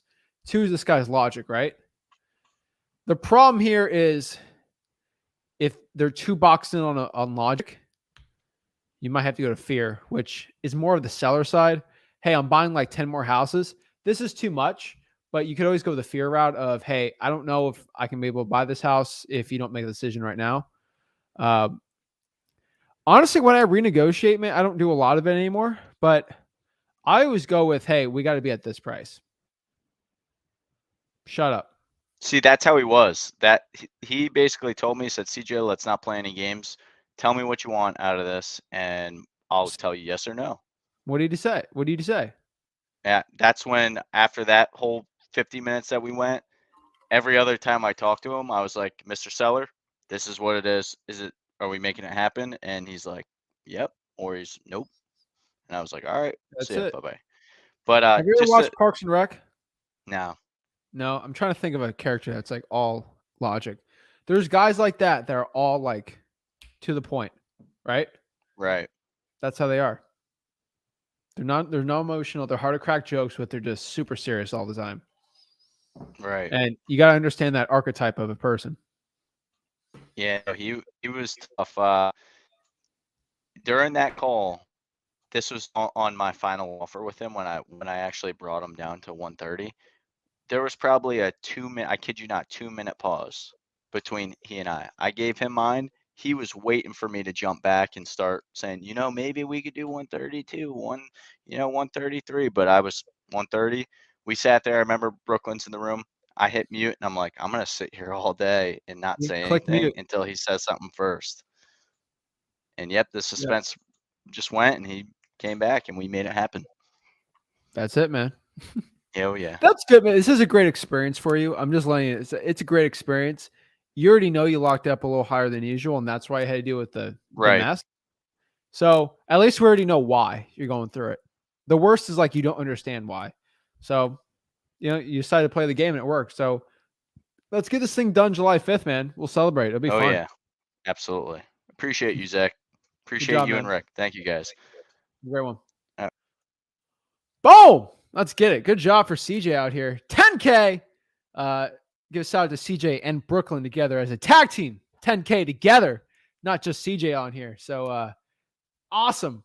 I'm telling you, that's powerful stuff, guys. Like usually you always lock up a little too high. That's always the issue. I see a lot of people in wholesaling do, but it's always worth it, guys, when you actually go out here and put in the effort. A little stressful, some of those deals, but if you just get through it, it is always worth it, guys. Always, always, always worth it. So, guys, do me a favor. Check out freewholesaling.com. That's how you hop on there. Corey says, finally made it to a live, locked up a portfolio of 4 fully rented duplex today. Rapport is key when talking to sellers. Corey's destroying it. We got to get Corey out here on a podcast. Oh my gosh, he's doing so well. I got to get him on the podcast. I've been trying to get him for a little bit, but he's a busy dude. I'm busy. So we'll get it going, guys. So do me a big favor. Go to freewholesaling.com. Check it out. Announcements. So next live will be on Friday, July 1st. We're going to finish out on some videos on the wholesaling challenge. We want to kind of break down, do the full roundabout in the entire wholesaling process. Today's kind of a recap of talking to sellers. Tomorrow, the next day, all the way till Thursday, we're going to do some more recorded videos for the challenge here on the Flip with Herc YouTube channel. Go to freewholesaling.com for the recap of all of it, but it's all going to be in there at freewholesaling.com. basically there. And then Friday, we're doing a live. And then back on next week, regular live schedules. Rick's coming back. So Tuesday, Wednesday, Thursday, Friday, 4 days a week. Live streams are going to be basically back. A lot of traveling. We had a lot of fun, but back to the live streams here and chilling. I'm doing some more traveling in August, but we'll still do our live. So schedule's basically going to be the same for a very long time. So next Tuesday, Wednesday, Thursday, and Friday live streams. Live stream Friday, giving away PropStream. Email support at flipwithrick.com if you are a winner. Just show your proof that you got the thing under contract, and we'll hop it on there. Since CJ has an assignment locked up, CJ actually is a winner. If you do it locked up, so he'll be fine on there. So he's got to actually, he'll be a winner on there. So guys, lock it up. You got your first deal. Email support at flipwithrick.com, and we're giving away free PropStream and a lot of other stuff. So guys, do me a favor, smash that like button and subscribe, and